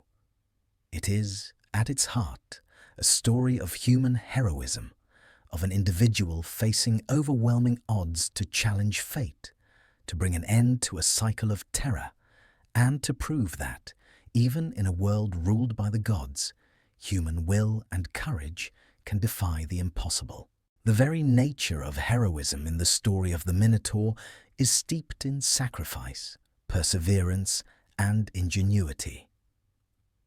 The Minotaur, while a being of divine origin, represents not just a monstrous foe to be conquered, but the internal and external struggles that humanity faces in the pursuit of justice, freedom, and self-determination. Theseus, the hero who enters the labyrinth with the sole purpose of slaying the beast, represents the epitome of human courage. But his heroism is not merely the result of brute strength. It is his resourcefulness, intelligence, and willingness to make difficult choices that set him apart. When Theseus enters the labyrinth, he is not just a young man seeking glory. He is a symbol of hope for a people who have lived under the shadow of the Minotaur for far too long. Every year, Athens was forced to send its youth to the labyrinth, their lives surrendered as tribute to the beast. Theseus, by choosing to face the Minotaur, takes on the responsibility of not just his own life, but the lives of countless others. His decision is a courageous one, but it is also deeply selfless. He is not merely seeking to prove his own strength, but to free his people from the relentless cycle of sacrifice. In this sense, Theseus's heroism represents a key theme in Greek mythology, the idea of the hero as one who not only confronts external challenges, but also faces the inner trials of the heart and mind. The labyrinth, both a physical maze and a psychological one, is not just a place of external conflict, but one of self-discovery. To navigate its corridors and confront the Minotaur, Theseus must first navigate his own fears and doubts. His journey into the labyrinth is a journey into the unknown, a journey that requires him to face not just a monster, but the darkness within himself, the unknown elements of his identity, and the overwhelming sense of duty that weighs upon him. A key part of Theseus's success is his relationship with Ariadne, who helps him by giving him the ball of thread that will guide him through the labyrinth. Ariadne, in her own way, embodies the human capacity for empathy, kindness, and selflessness. Though she is the daughter of King Minos and bound by her loyalty to her father, she chooses to help Theseus, not out of obligation, but out of compassion. In aiding him, she becomes a symbol of the often overlooked heroes who work behind the scenes, whose support makes the triumphs of others possible. Without her guidance, Theseus would never have found his way through the maze, and the victory over the Minotaur would not have been possible. This collaboration between Theseus and Ariadne reflects a broader theme in the hero's journey: the importance of human connection, of teamwork, and of the roles we play in each other's stories. While Theseus is the hero who faces the Minotaur, it is through the assistance of others, Ariadne, Daedalus, and even the people of Athens, that his victory is made possible. Heroism, in this light, is not about solitary struggle, but about the collective effort to overcome obstacles, to rise above limitations, and to help one another in the pursuit of a common goal. Theseus's journey, in many ways, mirrors the journey we all face in life. We are all, in some way, trapped in labyrinths, whether they are personal struggles, societal pressures, or existential doubts. The Minotaur, in this sense, can be seen as a symbol of the fears, obstacles, and monsters that we must confront in our own lives. Theseus's ability to face these monsters, to navigate the labyrinth, and to emerge victorious is a reflection of the human spirit's capacity to overcome adversity. The victory over the Minotaur also reflects a deeper philosophical theme: the question of fate and free will. The Minotaur, as a creature born from divine wrath, represents fate, an inevitable consequence of Minos's disobedience, and a punishment that has shaped the lives of those around him.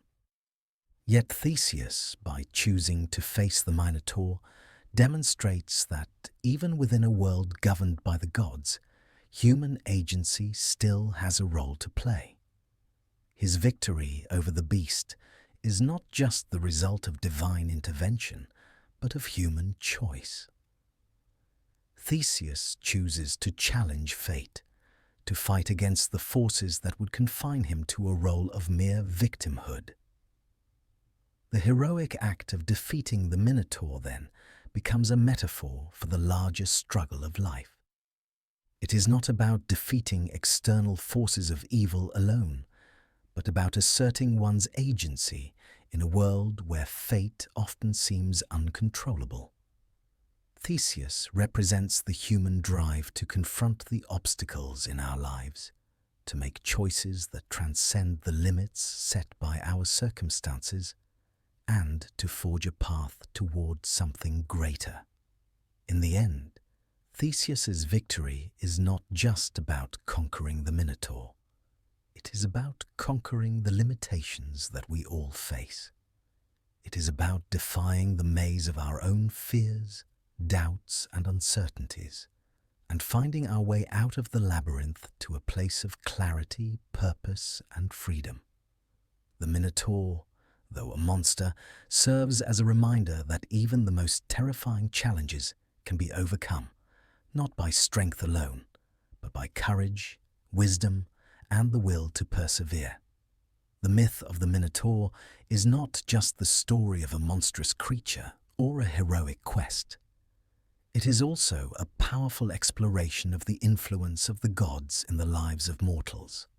Throughout Greek mythology, the gods are depicted as forces that shape the destinies of humans, sometimes with kindness, but more often with cruelty, caprice, and wrath.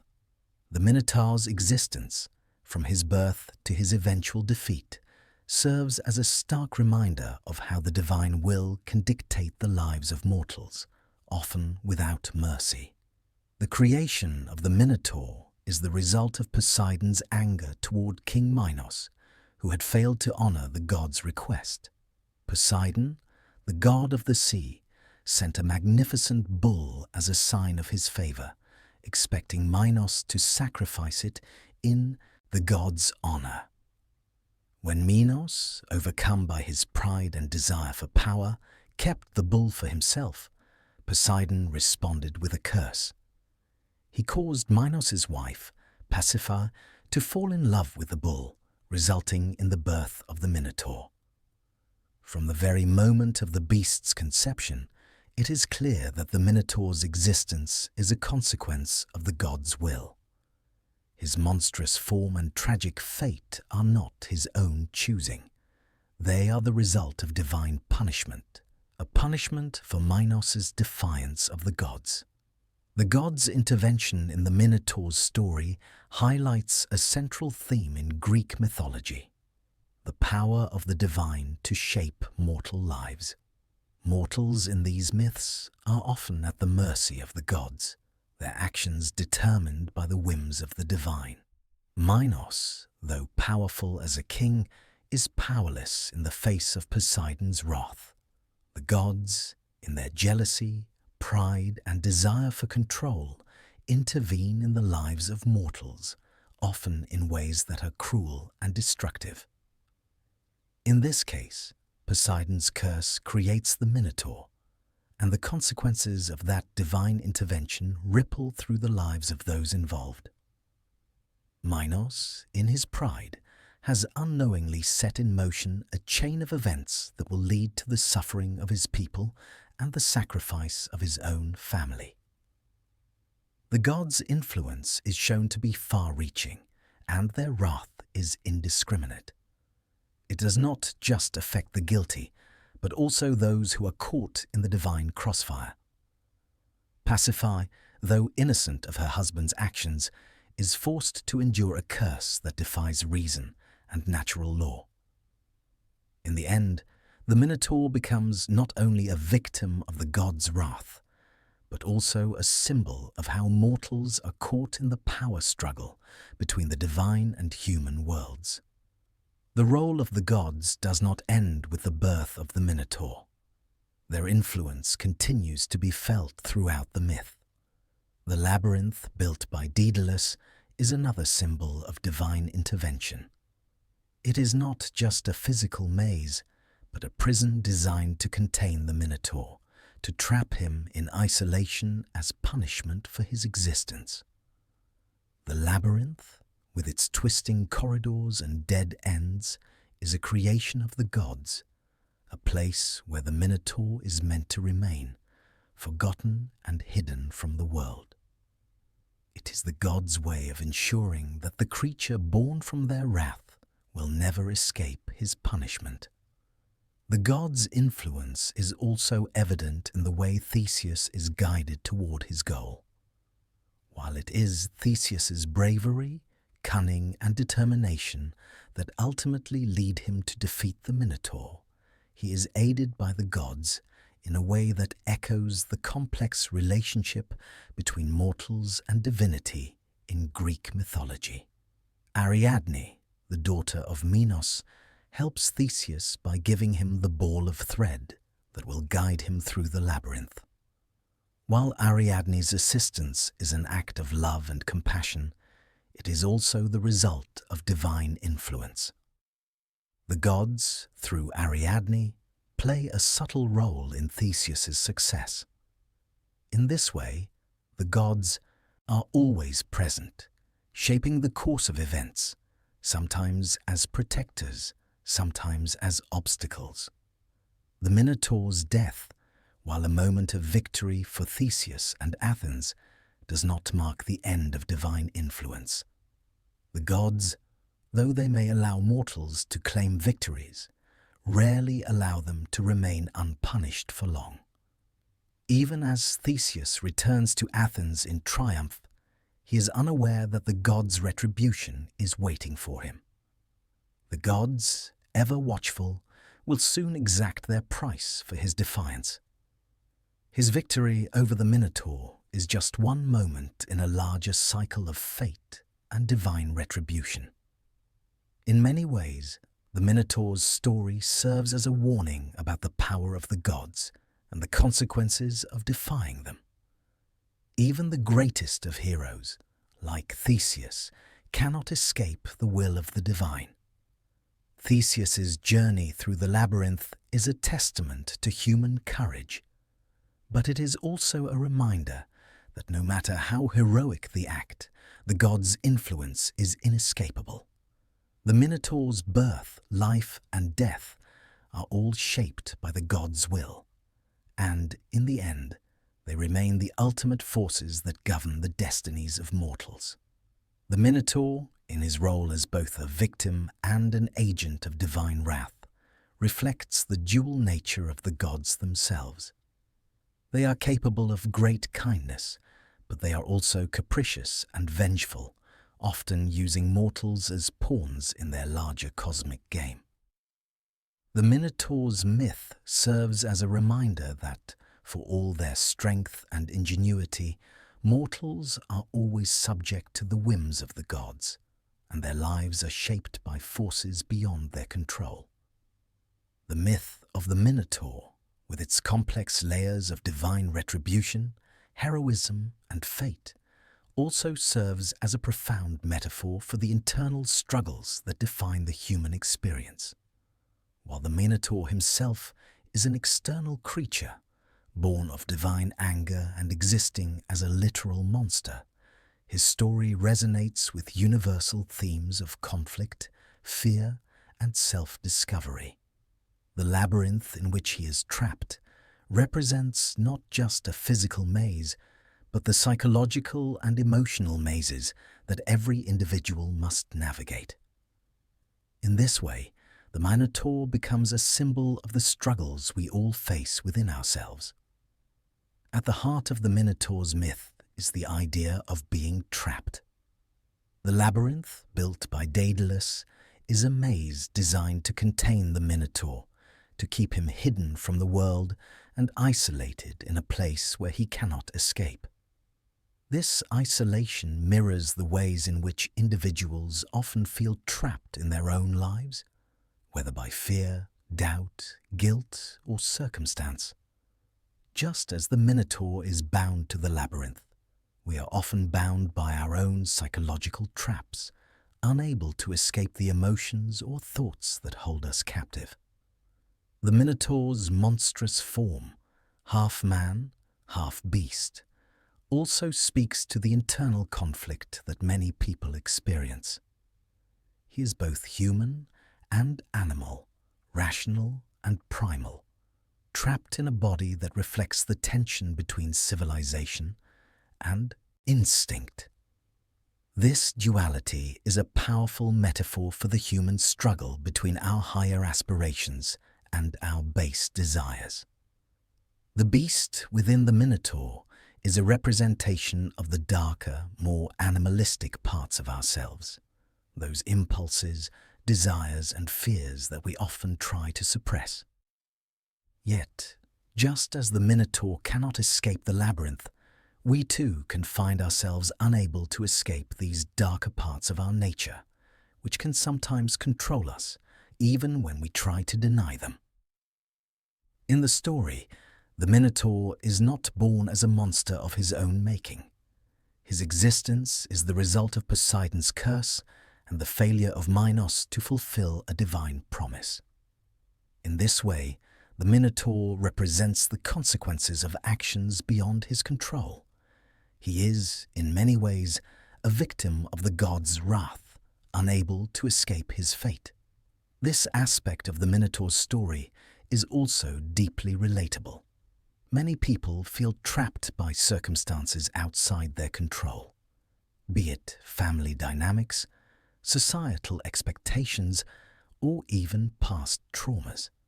Just as the Minotaur is born into a situation that he cannot change, we too sometimes find ourselves living with the consequences of decisions or events that were not of our own making. The labyrinth, however, is not just a prison. It is also a place of discovery.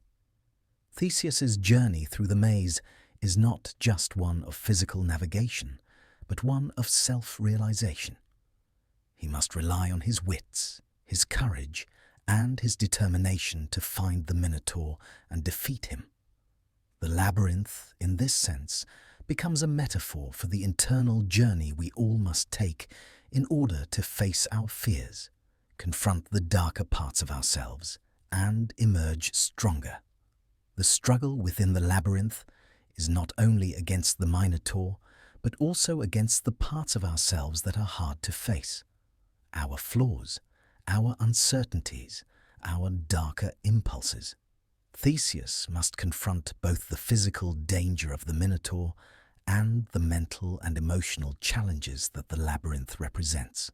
The Minotaur, as a creature trapped within the maze, also symbolizes the human experience of being caught in a cycle of repetition and struggle. The labyrinth itself, with its endless turns and dead ends, represents the cycles that we often find ourselves in. Repeating mistakes, facing the same fears, and trying to find a way out of situations that feel inescapable. The Minotaur, in this way, becomes a symbol of the internal struggles we face in trying to break free from the repetitive patterns that dominate our lives.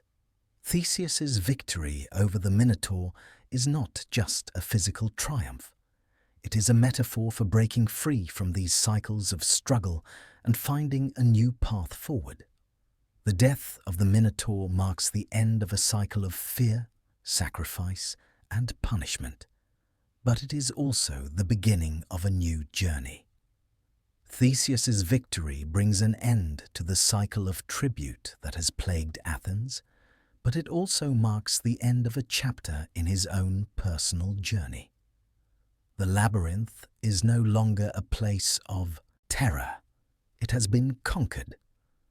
But the journey that these characters face does not end with the Minotaur's death. Instead, it leads to new challenges, new conflicts, and new realizations. The Minotaur, as a metaphor for human struggle, is not a figure that can simply be defeated and forgotten. He represents the ongoing battles that individuals face, the internal wars we fight with our fears, our weaknesses, and our desires.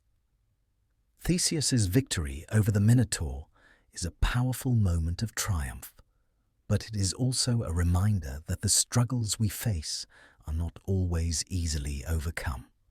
Just as the Minotaur was trapped in the labyrinth, we too can find ourselves caught in patterns of self-doubt and fear, unable to find our way out. Ultimately, the story of the Minotaur teaches us that the greatest battles we face are often not those fought against external enemies, but those fought within ourselves. The labyrinth represents the journey we all must take to confront our inner monsters. The fears, desires, and impulses that often lie dormant, waiting to be acknowledged. The Minotaur, then, is not just a beast to be slain. He is a reflection of the monsters within us all, and the path to victory lies not in defeating them, but in understanding them, facing them, and emerging stronger as a result. In Greek mythology, Redemption is a theme that often appears in the stories of gods and mortals alike. Heroes and deities are frequently called to atone for their actions, to seek forgiveness or a way to reconcile their past mistakes. The Minotaur, though a creature of terror and rage, is also a figure whose story is bound to the concept of redemption, though in an unconventional way. His existence, shaped by divine wrath and punishment, is in many ways a story of lost potential and an opportunity for redemption that never came. The Minotaur, born from the punishment of Poseidon and the unnatural love of Pasiphae for the bull, is not born evil. He is a victim of the gods' cruelty, forced into existence as part of a divine vendetta.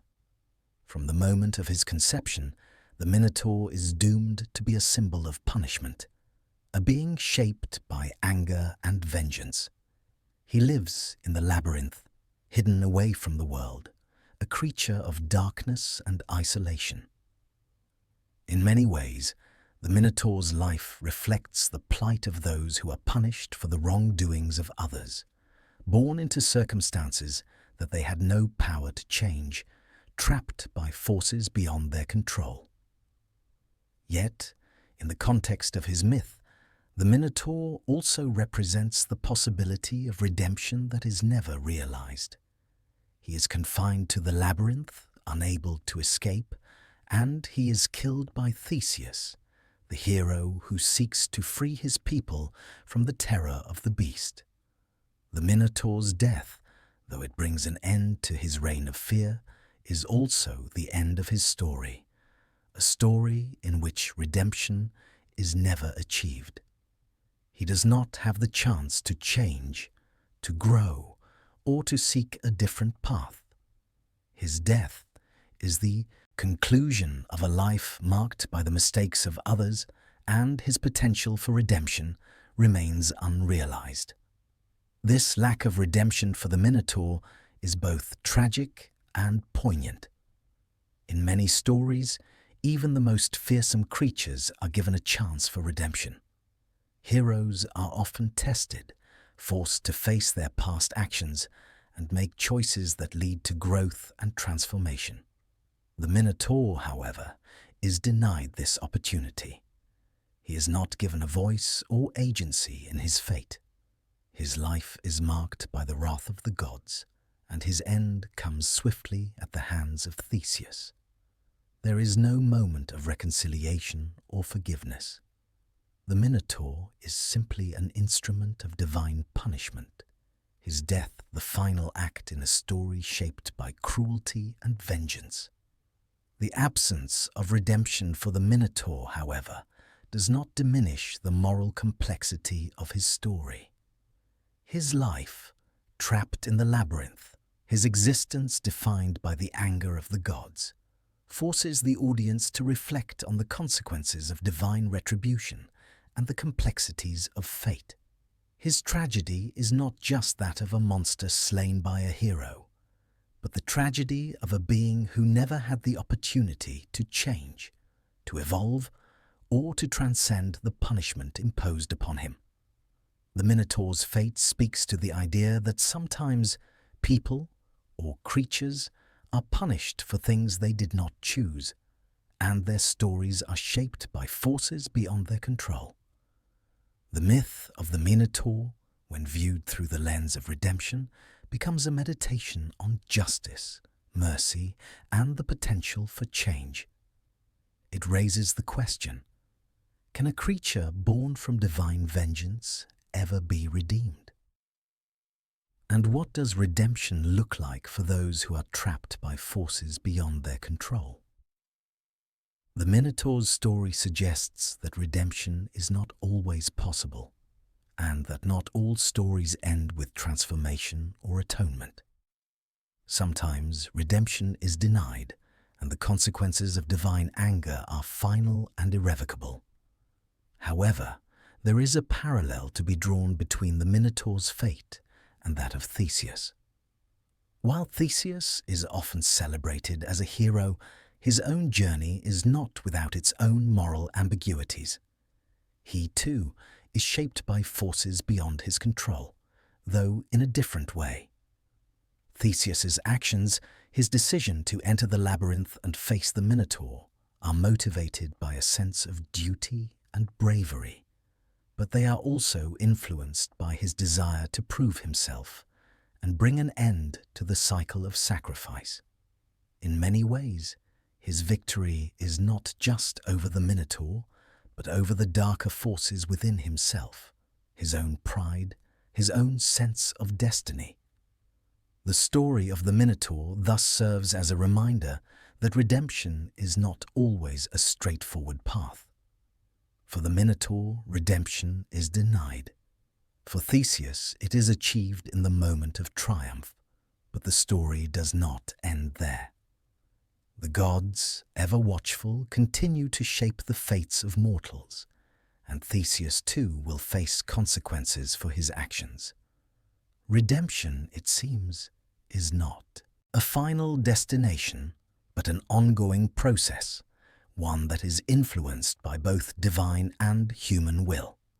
In the end, the Minotaur's story is a tragic one in which redemption is never attained, but which still offers a powerful reflection on the nature of punishment, fate, and the complexities of moral choice. Though he was a victim of the gods' wrath, the Minotaur remains a figure who embodies the struggles we all face, those of being defined by forces beyond our control, and of trying to find a way out of the labyrinths that confine us.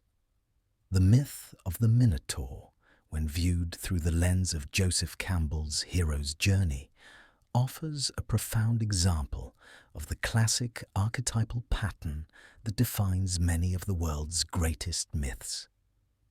In Campbell's framework, the hero's journey is a cycle that involves several key stages: the call to adventure, the crossing of thresholds, the descent into darkness, the confrontation with the enemy, the return, and ultimately the transformation.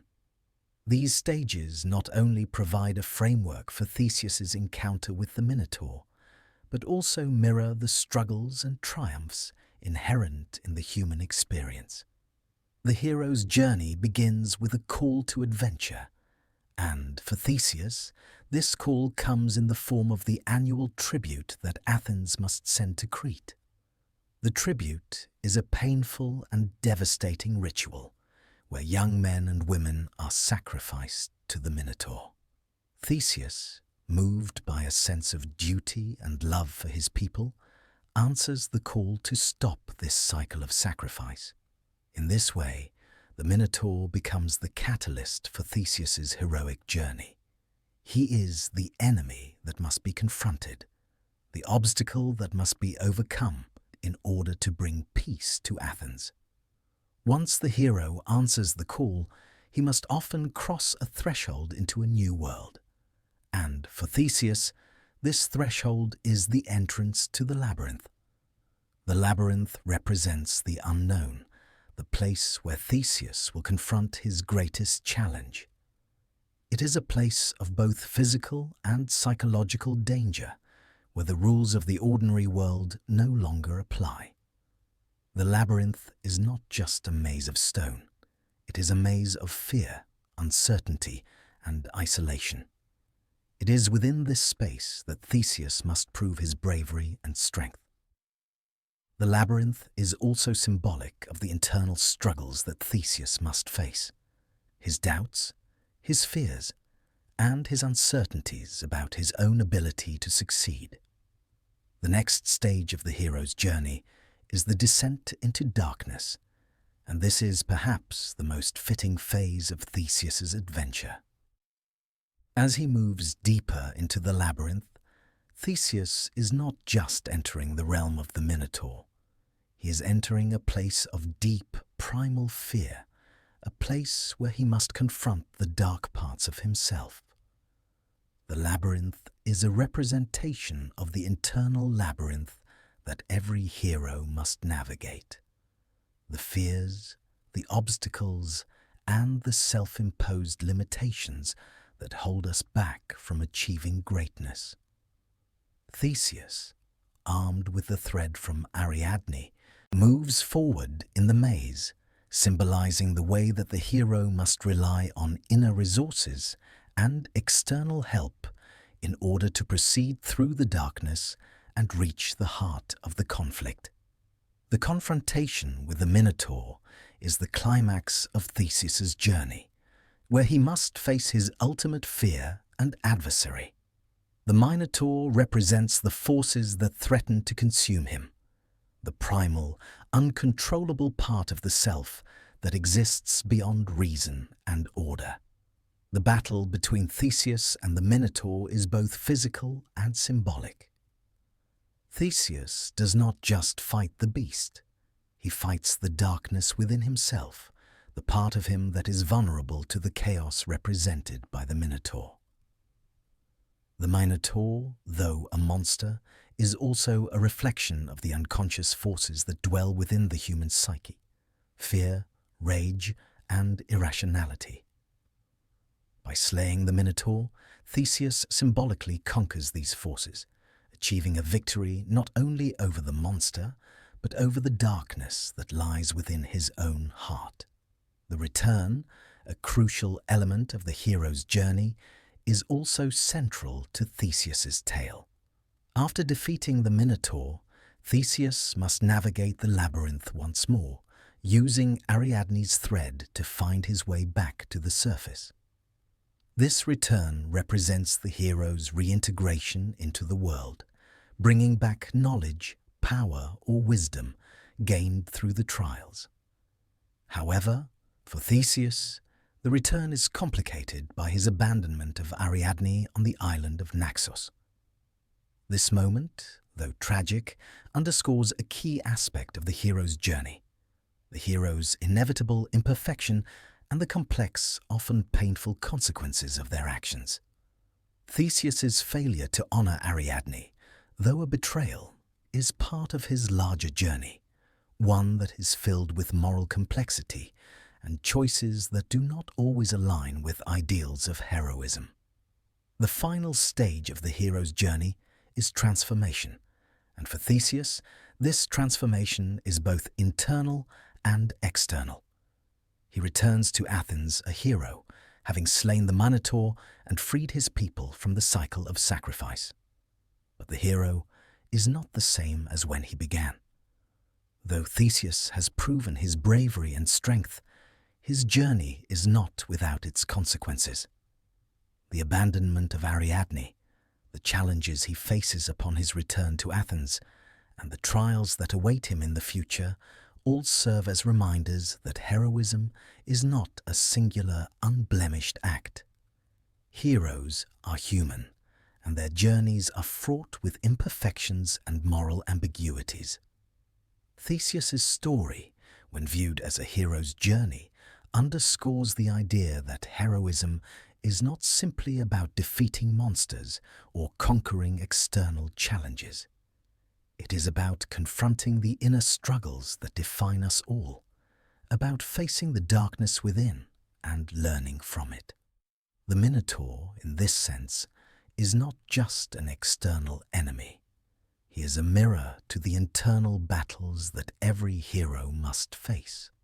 Theseus's victory over the Minotaur is a moment of transformation, but it is not the end of his journey. The hero's journey is a cycle that continues, ever evolving, as heroes encounter new challenges, new enemies, and new truths about themselves. In the end, the Minotaur's myth, much like the hero's journey, teaches us that the path to greatness is not always straightforward, and that even in victory, there are complexities, sacrifices, and moral lessons to be learned. Theseus may have slain the Minotaur, but his journey, like all journeys, is an ongoing process of growth, self-discovery, and transformation. The labyrinth may have been conquered, but the hero's work is never truly finished. In the myth of the Minotaur, the concept of heroism is explored through the actions of Theseus, the hero who steps forward to face an enemy that has long terrorized his people. But heroism, as depicted in this story, is not as straightforward as simple valor in battle.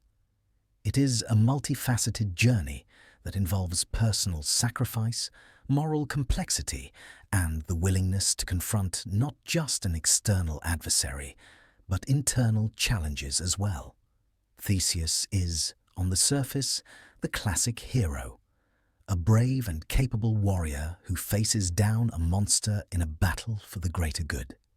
His mission is clear: enter the labyrinth, kill the Minotaur, and bring an end to the annual sacrifices that haunt Athens.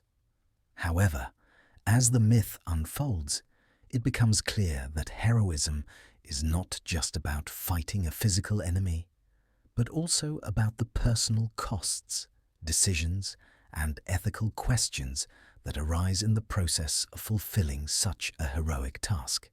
At its core, heroism in the story of the Minotaur reflects the ancient Greek ideal of arete, the pursuit of excellence or moral virtue through action. Theseus embodies this ideal in many ways. He is courageous, wise, and determined. But these qualities are not innate or easy. They are forged through struggle, decision-making, and the complexities of human nature. The journey into the labyrinth is as much an internal trial as it is a physical one. While Theseus must rely on his strength and skill to navigate the labyrinth and confront the Minotaur, he must also summon the moral fortitude to make difficult choices that will affect the lives of those around him. For example, the relationship between Theseus and Ariadne offers a deeper look into the moral dimensions of heroism. Ariadne's decision to aid Theseus in his quest by giving him the ball of thread is an act of love and selflessness, but it is also one that places her at great personal risk. She helps him not just out of duty, but because she believes in his cause. However, Theseus's subsequent abandonment of Ariadne on the island of Naxos complicates the idea of his heroism. His heroism is not absolute. He is still a mortal, subject to flaws and mistakes. This moment of betrayal speaks to the complexity of human heroism. It is not free of moral ambiguity or personal sacrifice. In his pursuit of victory, Theseus loses sight of the very person who helped him achieve it. This turn of events complicates the typical narrative of the hero's triumph. In many heroic stories, the hero's victory is clear-cut and his moral character is unwavering. But in the myth of the Minotaur, heroism is not purely about achieving victory at any cost. It is about the balance of action and consequence. Theseus's failure to honor Ariadne reflects the imperfection of human beings, showing that even the most heroic individuals can fall short in other areas of their lives. Moreover, Theseus's actions echo the tension between duty and desire. As a hero, Theseus is driven by a duty to his people. Athens' survival depends on his success in killing the Minotaur. However, his personal desires, particularly his ambition and pride, sometimes cloud his decisions. The heroic act of slaying the Minotaur is driven by both a desire for glory and the wish to rid Athens of the monstrous terror. But this personal ambition, which compels him to take on this dangerous task, also leads to the abandonment of Ariadne. His moral failure in this moment reveals a crucial element of heroism. It is not simply about achieving great deeds, but about the choices made along the way and their impact on others. The Minotaur's myth also highlights the concept of heroism as a communal rather than an individual pursuit. While Theseus is celebrated as a hero, his actions serve the greater good of Athens. The collective aspect of heroism is important in this story, as Theseus's victory over the Minotaur ends the cycle of sacrifice that has been forced upon the city. His actions are motivated by a sense of duty, not just to himself, but to his people. He is a representative of the city, carrying the hopes and dreams of the Athenians with him as he ventures into the labyrinth. In this sense, Theseus's heroism is not purely individual. It is the fulfillment of a responsibility to a larger community. Yet, despite the communal aspect of his heroism, Theseus's journey is ultimately one of self-discovery. The hero's journey is often framed as an exploration of the self, an internal quest for meaning, purpose, and understanding. For Theseus, his journey into the labyrinth and his battle with the Minotaur can be seen as an exploration of his own moral character. He confronts the beast not only as an external enemy, but as a reflection of his own fears, doubts, and internal conflicts. The Minotaur, born of punishment and wrath, represents the dark parts of the hero's psyche, those primal, uncontrollable instincts that he must conquer in order to succeed. Heroism, then, is not just about vanquishing a monster, but about the personal growth that occurs through the process of facing fear, confronting flaws, and making difficult decisions. Theseus's victory over the Minotaur is a triumph of human potential, but it is also a reminder that heroism involves more than physical strength. It requires moral clarity, wisdom, and an understanding of the consequences of one's actions. The story of Theseus and the Minotaur challenges the notion of the flawless hero, showing that heroism, in its truest form, is a complicated, often messy journey of self-awareness, sacrifice, and reconciliation with one's own flaws. The death of the Minotaur marks a pivotal moment, not just in Greek mythology, but in the larger narrative of human struggle and divine influence. It is a turning point in the myth, an event that brings an end to a long cycle of terror and tribute. But it is also the end of an era, a moment when the old ways of thinking, of appeasing the gods through sacrifice and submission, begin to shift. The Minotaur's death is not just the end of a creature. It is the death of a system, a ritual that had bound the lives of mortals to the will of the gods. For Athens, the death of the Minotaur is a moment of liberation. For years, the city had been forced to send its young men and women to the labyrinth as tribute to the creature, and this cycle of sacrifice had become an annual ritual, a source of both grief and fear. The Minotaur, though a monster, was also a symbol of divine retribution, a creature born out of the gods' anger. And in many ways, the creature represented the unyielding power of the divine over the lives of mortals. The tribute to the Minotaur was not just a form of sacrifice. It was a manifestation of the dominance of the gods, of their ability to shape the fates of mortals with no consideration for their lives. But with the death of the Minotaur, Athens is freed from this cycle. Theseus's victory represents a new chapter, a world where mortals can challenge the will of the gods and emerge victorious. The Minotaur, in many ways, symbolizes the old order, one where gods dictated the lives of mortals and where fear and submission were the only means of survival. His death, though violent, is also a symbolic act of defiance against the gods, a moment when mortals take control of their own destiny. Yet, even in the Minotaur's death, there is an underlying complexity. The beast's existence was never truly his own. It was a product of the gods' will, a creature born out of divine punishment. In slaying the Minotaur, Theseus does not just defeat a monster, he is also challenging the very nature of the god's power. He confronts not just the creature, but the cycle of divine wrath that has defined his life and the lives of his people. Theseus, in his victory, rejects the idea that mortals must live in fear of the gods and that divine retribution is inevitable. The Minotaur's death marks a change in the relationship between gods and mortals, a shift from passive acceptance to active resistance. However, while the Minotaur's death signifies the end of an era, it also introduces the reality that change comes at a cost. Theseus' victory is not without its consequences. The gods, though impressed by his bravery, are rarely kind to mortals who challenge their authority. The story of Theseus is filled with moments of triumph, but it is also marked by loss, betrayal, and retribution.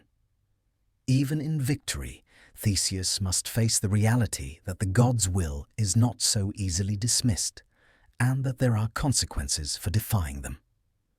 In this sense, the death of the Minotaur is also a reminder that, even as mortals may triumph over the divine, they are still bound by the god's power. Theseus may have slain the beast, but the gods will continue to shape his fate, and the victory that brought freedom to Athens is not without its price. The gods, watching from their high thrones, will ensure that no mortal's defiance goes unpunished for long. The Minotaur, despite his monstrous form, is also a tragic figure, a creature whose existence was defined by the actions of others. He was not born evil, but was a consequence of the god's anger and Minos's failure to uphold a sacred promise. In this way, the Minotaur's death is not just the death of a monster. It is the end of a tragic cycle, a moment when the consequences of divine wrath are finally put to rest. His death is the moment when mortals, for the first time, take control of their own fate, rejecting the old ways of submission to the will of the gods. The story of the Minotaur's death also serves as a reminder that all endings bring new beginnings. Theseus's victory over the creature is the beginning of a new chapter in the history of Athens, a time of liberation and change. But it is also the beginning of a new cycle, a cycle that will bring new challenges, new struggles, and new battles to fight. The death of the Minotaur may mark the end of an era, but it is also the beginning of a new one where mortals, though they may face new obstacles, can now shape their own destiny. The Minotaur's death is a symbolic moment in the broader narrative of Greek mythology. It marks the moment when the old god's influence begins to wane, and when mortals begin to assert their agency. Yet, even in death, the Minotaur reminds us of the complexity of fate, the interconnectedness of human actions, and the ever-present tension between the will of the gods and the determination of mortals. In the end, the death of the Minotaur is not just the slaying of a beast. It is the death of an era and the birth of a new world, one where the forces of destiny are no longer the sole arbiters of human fate. The Minotaur, while initially appearing to be a mere monster born from divine anger, ultimately becomes a powerful symbol in Greek mythology, embodying deeper themes that resonate beyond the specifics of his story. The image of the Minotaur, a creature with the body of a man and the head of a bull, is laden with symbolic meaning. Throughout his myth, the Minotaur represents more than just a physical threat. He is a metaphor for the complexities of human nature, the struggle between order and chaos, and the dangerous interplay of desire, fear, and fate. At its most basic level, the Minotaur is a symbol of the duality of nature. He is part man, part beast, a figure that exists in two conflicting realms. This duality is a recurring theme in mythology, where characters often embody contradictions, beings who live on the boundaries between two worlds or whose nature is a blend of conflicting forces. The Minotaur, with his bull's head and human body, epitomizes this tension between civilization, represented by his human half, and primal instinct, represented by his bull half. He is a reminder that all humans are shaped by both our rational minds and our baser instincts, and that reconciling these aspects of our nature is a lifelong struggle. The labyrinth in which the Minotaur is confined is an equally powerful symbol. It represents complexity, confusion, and entrapment, both physically and mentally. Just as the labyrinth is a place of physical danger where one could easily lose themselves and be trapped forever, it is also a metaphor for the psychological and emotional struggles that individuals face.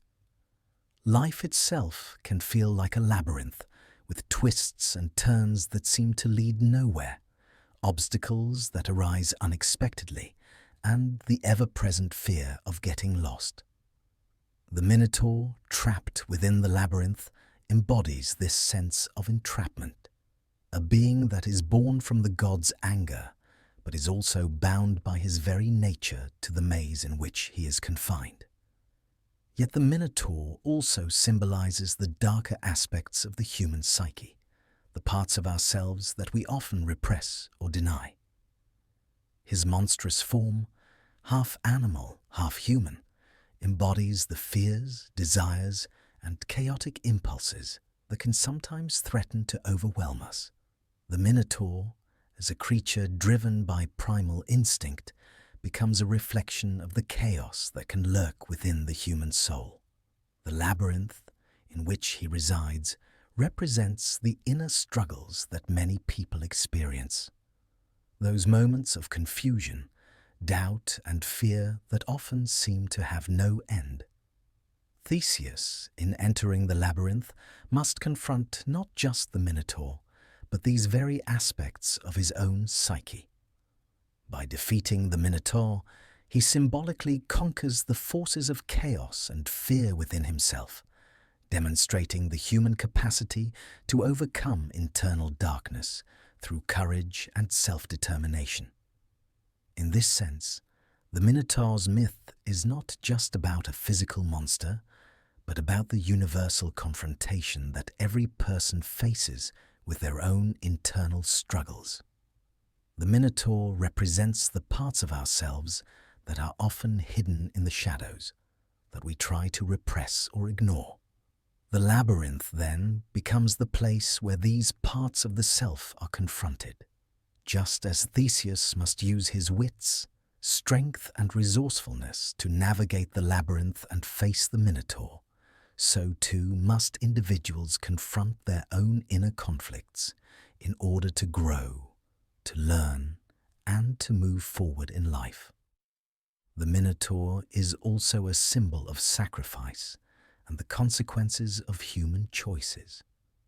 His very existence is the result of King Minos' failure to honor a promise made to Poseidon, and as a result, the people of Athens are forced to offer sacrifices to appease the gods. The cycle of sacrifice continues as long as the Minotaur lives, with innocent lives lost each year in tribute to the creature. The Minotaur, in this sense, represents the tragic consequences of choices made by those in power, and the way in which those decisions can affect the lives of others. It is the god's anger at Minos' broken promise that causes the Minotaur's existence. But it is the mortals, those chosen to be sacrificed, who bear the brunt of this divine retribution. Theseus, by slaying the Minotaur, breaks the cycle of sacrifice. His victory is symbolic of the human desire to end cycles of suffering and injustice, to take control of one's fate and break free from the patterns that trap us. However, Theseus's actions also raise important questions about the role of fate and the responsibilities that come with defying the divine. While Theseus's triumph is celebrated, it is not without its own moral complexities, especially in his abandonment of Ariadne, which reveals that even heroes are not free from flaws and mistakes. The Minotaur, despite his monstrous nature, is also a tragic figure, a creature born of the gods' wrath, doomed to live a life of confinement and isolation. His tragic existence highlights the limits of fate and the complexity of punishment in Greek mythology. He is both a victim and an agent of divine will, caught between the forces of fate and the desire for freedom. In many ways, the Minotaur symbolizes the human condition, the struggle to reconcile inner chaos with outer order, the attempt to find meaning in a world that often feels arbitrary and capricious. Ultimately, the Minotaur's myth is a powerful example of the power of symbols in storytelling.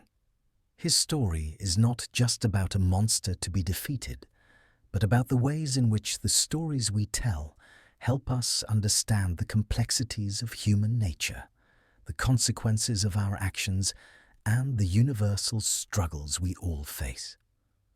The Minotaur, as a symbol of fear, chaos, and the darker aspects of the psyche, challenges us to confront the parts of ourselves that we often try to hide, and to find the courage to face them. The labyrinth, as a symbol of the inner journey, reminds us that the path to self-discovery is often winding and difficult. But ultimately, it is a journey that leads to growth and transformation. The Minotaur, though an ancient figure steeped in Greek mythology, continues to resonate deeply within modern thought, influencing philosophy, psychology, literature, and even popular culture. His myth, rooted in the fundamental themes of duality, fear, fate, and human struggle, transcends the boundaries of time and culture, offering a complex symbol that speaks to contemporary concerns about identity, the unconscious, and the human condition. One of the most powerful ways in which the Minotaur's legacy endures is through modern psychology, particularly in the work of Carl Jung. Jung's exploration of the shadow self, the unconscious part of the psyche that contains repressed desires, fears, and instincts, offers a direct parallel to the Minotaur's existence. The Minotaur, as a half-man, half-beast creature, embodies the parts of ourselves that we seek to suppress, the darker, more primal instincts that lie beneath the surface of our rational minds. In the labyrinth, the Minotaur can be seen as the physical manifestation of these hidden, often feared aspects of the self. Jung believed that confronting and integrating the shadow was a crucial part of psychological growth. The labyrinth, then, becomes a metaphor for the psychological journey one must undertake to confront these parts of oneself. Just as Theseus must enter the labyrinth to confront the Minotaur, so too must individuals face the aspects of their own psyche that they fear in order to gain greater self-understanding and wholeness. The Minotaur's role in this psychological framework is not simply that of an adversary to be vanquished, but as a necessary figure that helps the hero or the individual understand the parts of themselves that must be acknowledged and integrated. In addition to psychology, the Minotaur's legacy can be found in philosophy, particularly in existential thought. In existentialist philosophy, figures such as Jean-Paul Sartre and Albert Camus explored themes of isolation, absurdity, and the struggle to find meaning in a seemingly indifferent universe. The labyrinth, with its endless twists, turns, and confusion, can be interpreted as a metaphor for the existential condition, the feeling of being trapped in a world without inherent meaning, where individuals must find their own way, often in the face of overwhelming uncertainty. The Minotaur, born from divine wrath, embodies the absurdity of existence, being thrust into a world without choice, without agency. He is trapped in the labyrinth, just as human beings often feel trapped by the conditions of their existence, bound by fate, society, or the weight of their own fears. The confrontation between Theseus and the Minotaur thus becomes a metaphor for the existential struggle to assert meaning in an indifferent world. In slaying the Minotaur, Theseus symbolically confronts the absurdity of existence and takes control of his fate, just as existentialist thinkers advocate for individuals to create their own meaning, despite the often meaningless or chaotic nature of the world around them. The Minotaur's enduring legacy in literature also highlights his role as a symbol of internal conflict and personal transformation.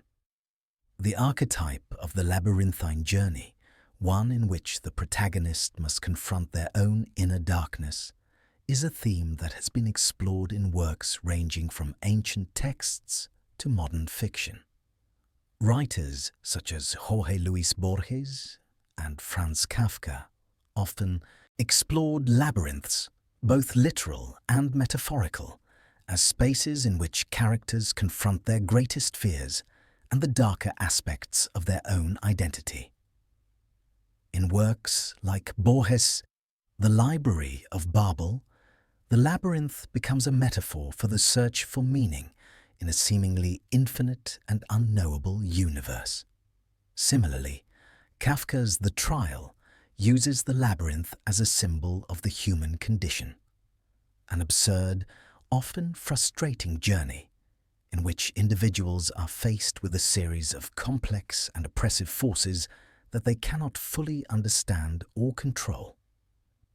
In these literary traditions, the Minotaur serves as an enduring symbol of the psychological and existential obstacles that characters must navigate in order to find meaning or resolution.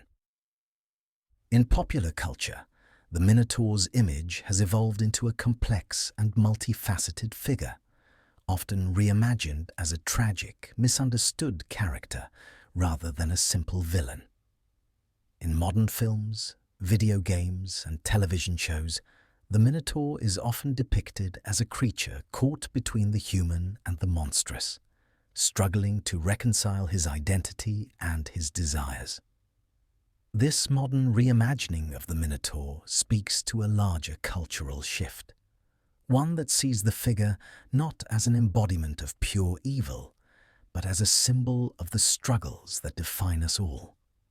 In such portrayals, the Minotaur is not just a monster to be slain, but a creature to be understood, a being whose actions are the result of forces beyond his control. The Minotaur's legacy in popular culture reflects a broader cultural interest in the complexity of identity, the struggles between the rational and the irrational, and the conflicts within the self. Characters who embody the Minotaur's dual nature, torn between humanity and monstrosity, speak to contemporary concerns about personal identity, societal expectations, and the complexity of human nature. The Minotaur, in this sense, becomes a symbol of the internal battles that individuals face in reconciling different aspects of themselves, those parts that are rational and ordered, and those that are wild and primal.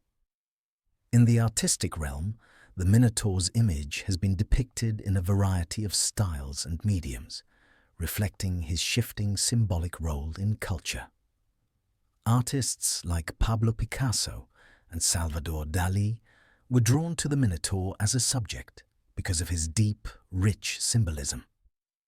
For Picasso, the Minotaur was a recurring motif, often depicted as a figure of both power and vulnerability, embodying the tension between strength and fragility. Dali, too, incorporated the Minotaur into his surreal landscapes, where the creature's presence invoked a sense of both unease and fascination. In these works, the Minotaur represents the complexity of the human experience, caught between chaos and order, the real and the imagined. Ultimately, the Minotaur's legacy in modern thought serves as a testament to the enduring power of myth to speak to the universal truths of the human experience. Whether as a symbol of the internal struggle between light and darkness, a reflection of the absurdity of existence, or a representation of the complexities of identity, the Minotaur continues to offer valuable insights into the complexities of the human psyche. His myth endures because it speaks to the contradictions within us all: the fear and chaos, the rational and the irrational, the desire for freedom and the need for order. As the myth of the Minotaur concludes, its legacy continues to echo throughout history, shaping and influencing cultures, philosophies, and stories across millennia. The Minotaur, though defeated in the labyrinth, remains an enduring symbol of the complexities of human existence. His tale is not just the story of a monster slain by a hero, but a deeper exploration of the internal struggles, moral dilemmas, and existential questions that define the human experience. The Minotaur's myth is a reflection of the eternal struggle between order and chaos, a struggle that plays out not just in the physical world, but within the human soul. The labyrinth in which the Minotaur resides is both a physical place of entrapment and a metaphor for the psychological traps that individuals find themselves in. It is a symbol of the fears, uncertainties, and complexities that shape the human mind. The Minotaur, caught between the human and the beast, represents the duality of human nature: the rational and the irrational, the civilized and the primal. He is the embodiment of the internal conflict that defines us all. Theseus, the hero who defeats the Minotaur, represents the human capacity to confront these inner struggles, to face the darkness within and emerge victorious. His journey into the labyrinth is not just a physical quest, but a journey of self-discovery. To face the Minotaur is to face the deepest fears and desires that reside within oneself. Theseus's victory is symbolic of the human potential to overcome the chaos and disorder that often seem insurmountable, but it is also a reminder that this victory comes at a cost. Even the hero is not immune to moral failings, as seen in Theseus's abandonment of Ariadne, a moment that complicates his otherwise straightforward heroism. The death of the Minotaur is the end of an era, not just for Athens, but for the ancient world itself. It marks the end of the ritual cycle of human sacrifice to the creature, symbolizing a shift in the relationship between gods and mortals. Theseus's victory is not simply a triumph of bravery and strength. It is the beginning of a new chapter in which mortals begin to assert their own agency, challenging the dictates of the divine and taking control of their destinies. However, the gods, though humbled by Theseus's triumph, do not relinquish their power entirely. The divine world is never far from the mortal realm, and the consequences of defying the gods will continue to shape the fate of heroes like Theseus. In the modern era, the Minotaur's myth remains relevant and powerful, resonating with contemporary audiences in ways that reflect our ongoing struggles with identity, fear, and self-understanding. The Minotaur is a figure of contradiction, caught between two worlds, embodying both monstrosity and vulnerability. His story speaks to the complexities of human nature, the ways in which we are shaped by forces beyond our control, and the internal battles we must face in order to grow and transform. His legacy continues to be a source of inspiration for writers, artists, and thinkers who seek to explore the depths of the human condition. The Minotaur also serves as a reminder that heroes are not perfect, and that heroism is not defined by the absence of flaws, but by the courage to confront and overcome them. Theseus's journey is fraught with imperfections, from his initial arrogance to his abandonment of Ariadne. Yet his victory over the Minotaur demonstrates that heroism is not about achieving perfection, but about persevering through adversity, making difficult choices, and confronting the monsters, both literal and metaphorical, that threaten to overwhelm us. The symbolism of the labyrinth continues to be a powerful tool for understanding human psychology and the existential questions we face. Just as Theseus must navigate the maze to reach the Minotaur, so too must we navigate the complexities of life, facing our fears, desires, and uncertainties along the way. The labyrinth is a metaphor for the journey of self-discovery, a path that is often confusing, challenging, and full of obstacles. But it is also a journey that can lead to transformation and growth as we confront and integrate the darker aspects of ourselves, much like Theseus confronts the Minotaur. The Minotaur's legacy endures not because of his monstrous form, but because of what he represents: the internal struggles, the conflicts between order and chaos, and the possibility for growth and redemption. His death marks the end of a cycle, but also the beginning of a new chapter, a chapter where mortals can challenge their fate, confront their inner darkness, and find their way out of the labyrinths that confine them. In the end, the Minotaur's story is a reminder that heroism is not a simple victory over external enemies, but a complex journey of self-confrontation, moral choice, and the constant struggle to overcome the darkness within and around us. The labyrinth is not just a physical space. It is the space of the human heart and mind where the greatest challenges are faced. And though the Minotaur may be slain, the journey continues as we all seek to find our way out of the labyrinth, to face our own monsters, and to emerge transformed. As we conclude the journey through the myth of the Minotaur, we find that this ancient tale is not simply a story of a monster slain by a hero, but a timeless exploration of the human condition. The Minotaur's existence, his imprisonment in the labyrinth, and his eventual defeat all symbolize the internal struggles we face within ourselves. The tension between light and dark, reason and instinct, order and chaos. The labyrinth, as both a physical and psychological space, invites us to confront the monsters that lie within our own hearts and minds.